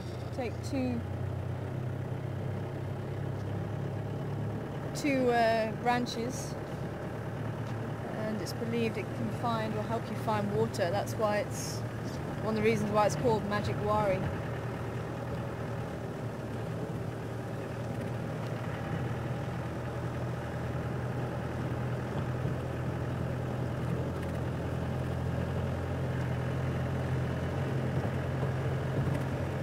So we're going to make another lap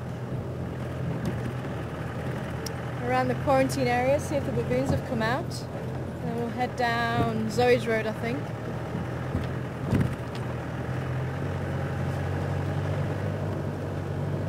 Ah, there's another Francolin. That's the one I was after. No, come back here, please. Come back to the road.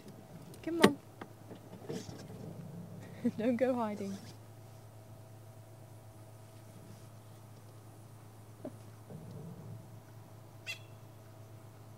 Stop calling. There he goes, coming back to the road now.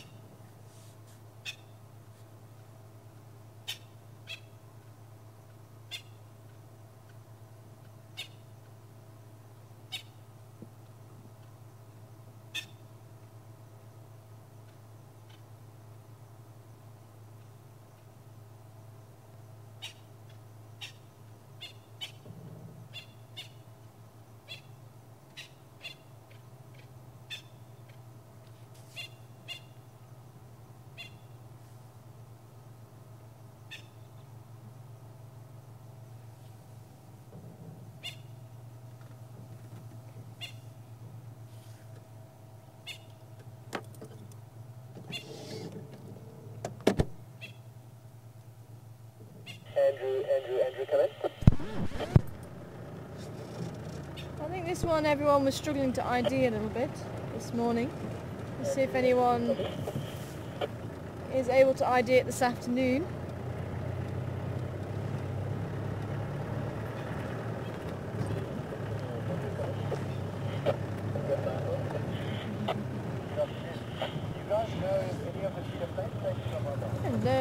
No sign. It's really odd. I did try down in the drainage line. I thought they may have been there, but nothing still. So unless they're right in the drainage line at the back. But I'm sure I did hear one or two, because it actually sounded like they were fighting and then the Impala started. Is it? Mm. I'm worried about them now. Yeah. Would you mind saying hi, is it, to the folks? Is that okay? This is Graham, everybody. I've just been telling them about you and the baboons. I wish I could find them. Yeah, he's hoping. Would be nice. Yeah, I think one of the boys was down here earlier, so... I know, because we haven't even found tracks of them yet. No. I'm sure I did hear them. Unless I was just mistaken, but it did sound like baboons to begin with to me. But you know the difference between a baboon and Impala. Yeah, definitely. Definitely. Herman doesn't look like he's so sure about that. Well, he didn't even hear them. He's got earphones on. So, yeah. Alrighty, well I'm going to make another loop around and see if there's Do you want me to call you anything. if I find them? Oh yeah, if you could. It'd be awesome, thank you. Look. See you later. Yeah, see you later.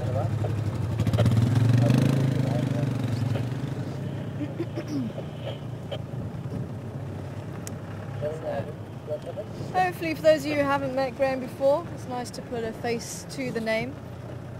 And as I say, he's been doing the research on the baboons and they've actually accepted him into the troop, and he can get very close to them. They'll come right up to him when he's sitting there.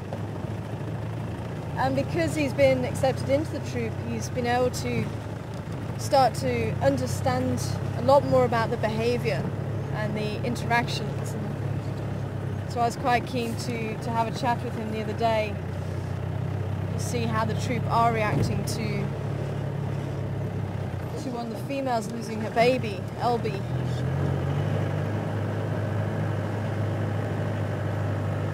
But he's also noticed that they are sticking closer together, and it could also be the fact that the troop have reduced in number as well. So they're having to pull tighter together.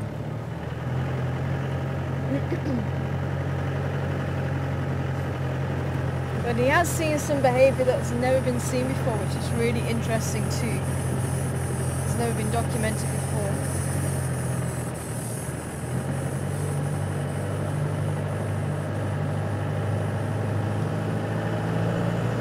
Brenda! Thanks, Brenda. And you are correct. Natal Francolin. So we got 2 out of 2 this afternoon. I'm hoping to find a third one before the sun goes down. Be awesome.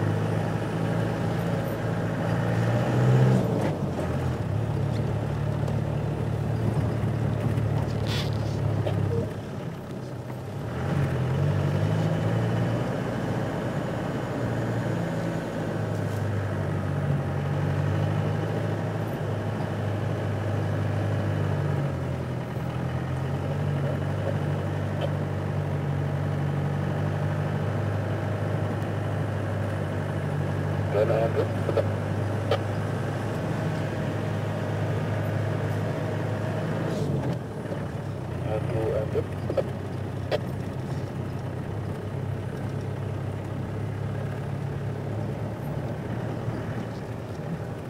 as you saw a couple of days ago, there's always a chance of bumping into something, even 10 minutes before the end of drive. So I'm hoping we're going to have some luck this afternoon. But you do have days where everything seems to be happening. And then you do have days where it seems to be all the animals have left our part of the world.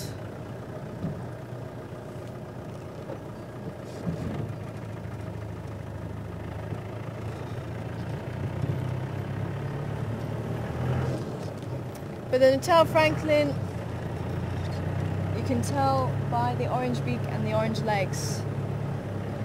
And quite grey in colour all over the body. And probably about twice the size of the crested Francolin. He's quite a plump bird, quite a tall bird compared to the crested Francolin.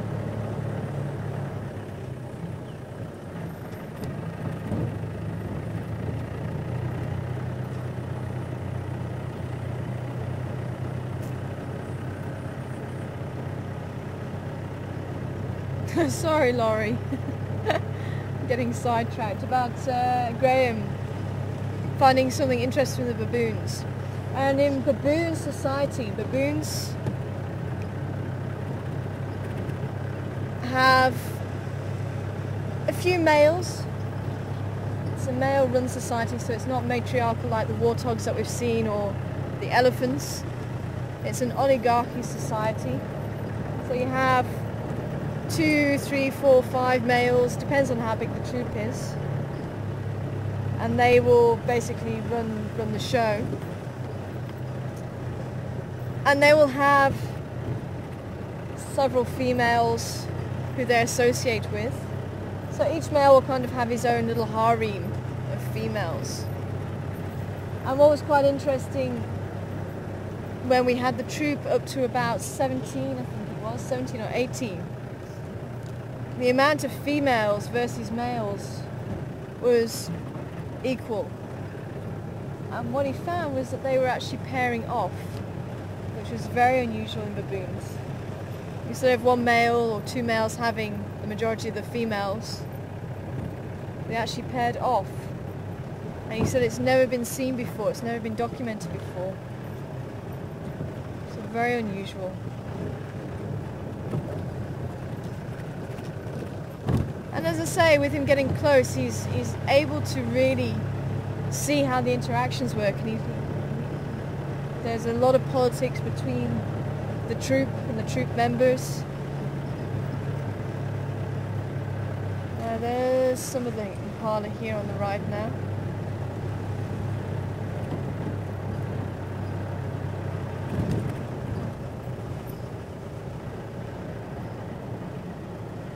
All made the way up this side.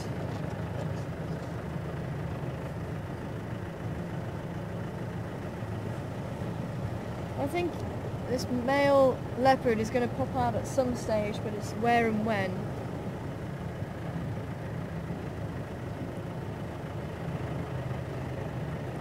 And the same with the baboons as well. I think the baboons are in here somewhere.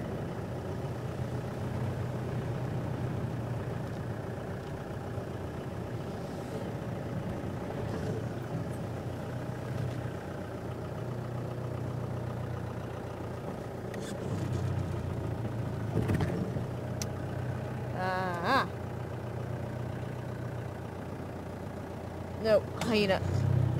But it was a leopard walking over. But it is hyena.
There's our herd. Yes, like that's a tiny little one.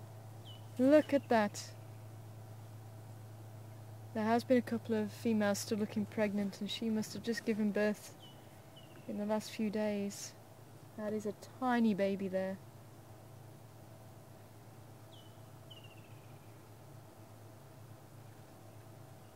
About half the size of the other babies.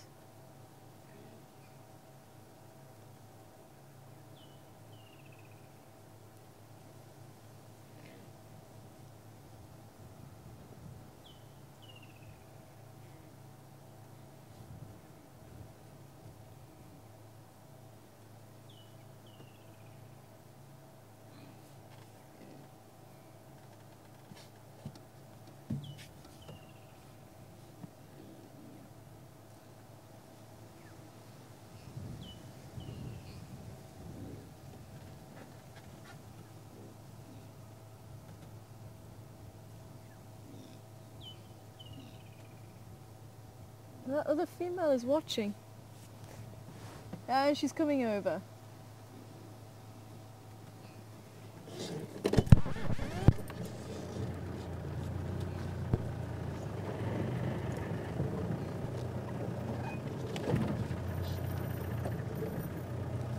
Actually, a few other females are coming over.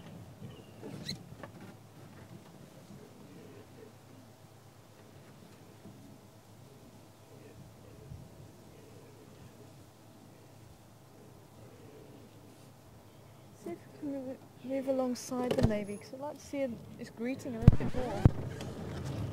So it does look like the whole herd had been split and they've been waiting to find each other.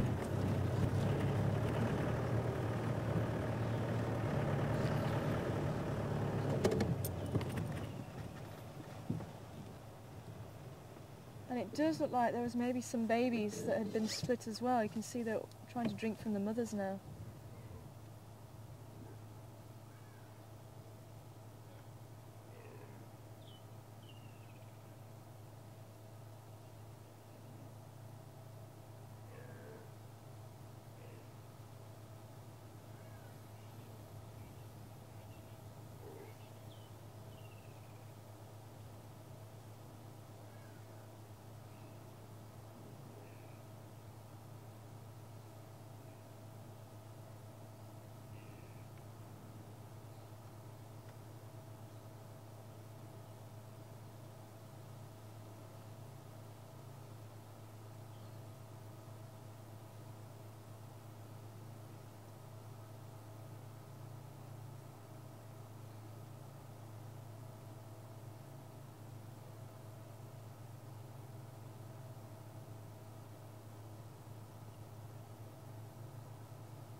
Beautiful.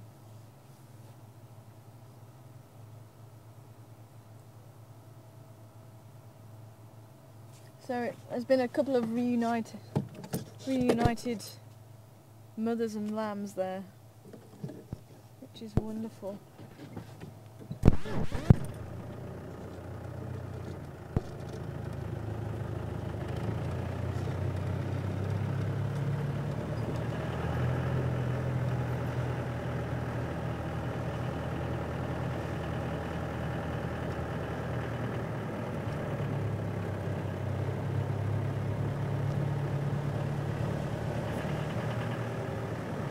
Still no sign of those baboons.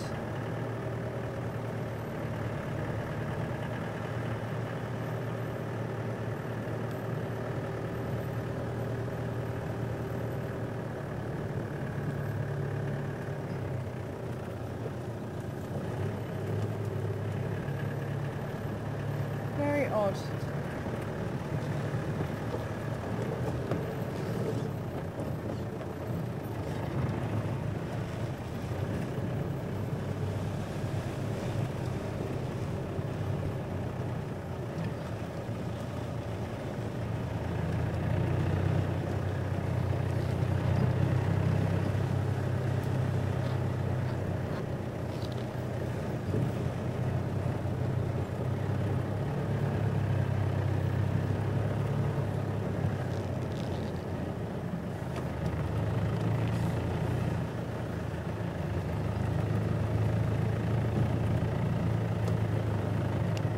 Very, very odd. I wonder where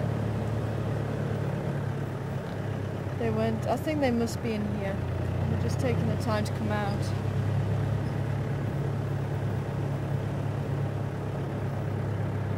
Although they're not always sleeping at the house they usually sleep at.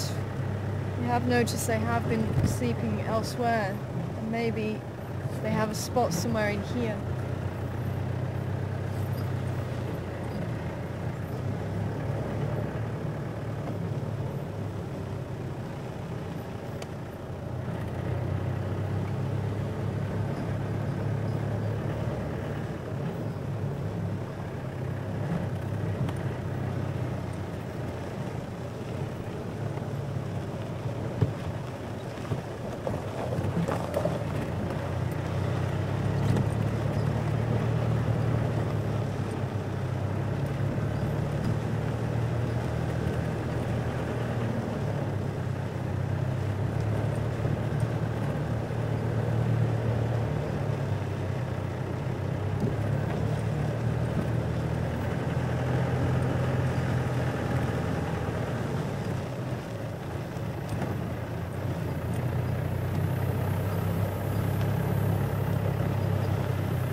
So I'll keep my ear to the ground about Karula. And if I do hear any more news, then I'll be posting it on Karula's Facebook fan page. And if you would like to join either Karula's Facebook page or even the Gowrie Gang, the baboon troop, then please do. Graham keeps it updated and he puts on new pictures of the Gowrie Gang. And if ever we do hear anything of Karula or we see her, I post it on Karula's page. And each of the leopards have their own page so you can keep up with the movements of those cats. lions too. I think there's one or two individuals, elephants and buffalo as well. And I will be posting another behind the scenes tomorrow, so definitely look out for that.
It looks like it's going to be a wonderful sunset.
Some more Francolins in the road.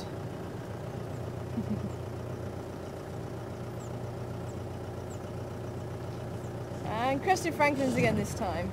All going off the road there.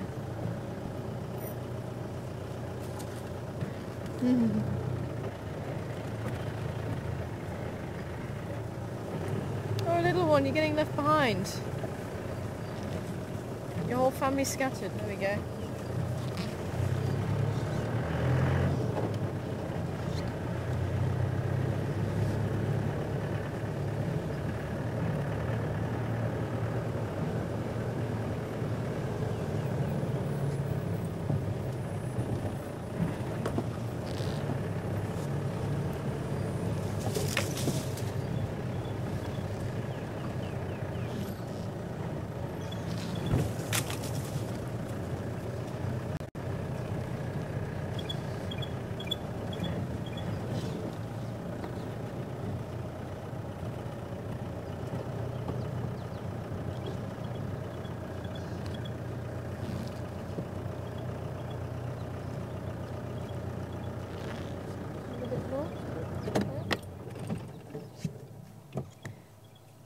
Well, I was hoping we may have some luck here at Impala Plains.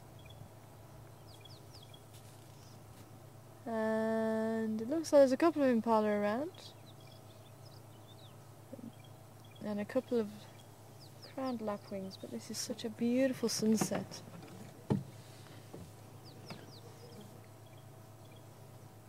You can even see the Drakensberg Hills behind. The Dragon Hills. How stunning is that?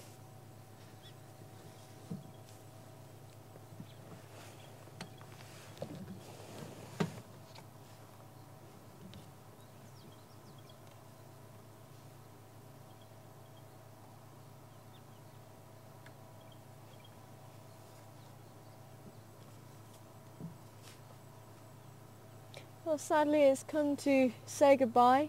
Thank you very much for joining me on safari this afternoon, and I hope we have some luck tomorrow with some more animals and other wonders of the bush. But from myself, Herman and Craig back in Final Control, I'm going to be saying goodbye, take care, and we'll see you again soon here on Wildearth. Enjoy the sunset, guys.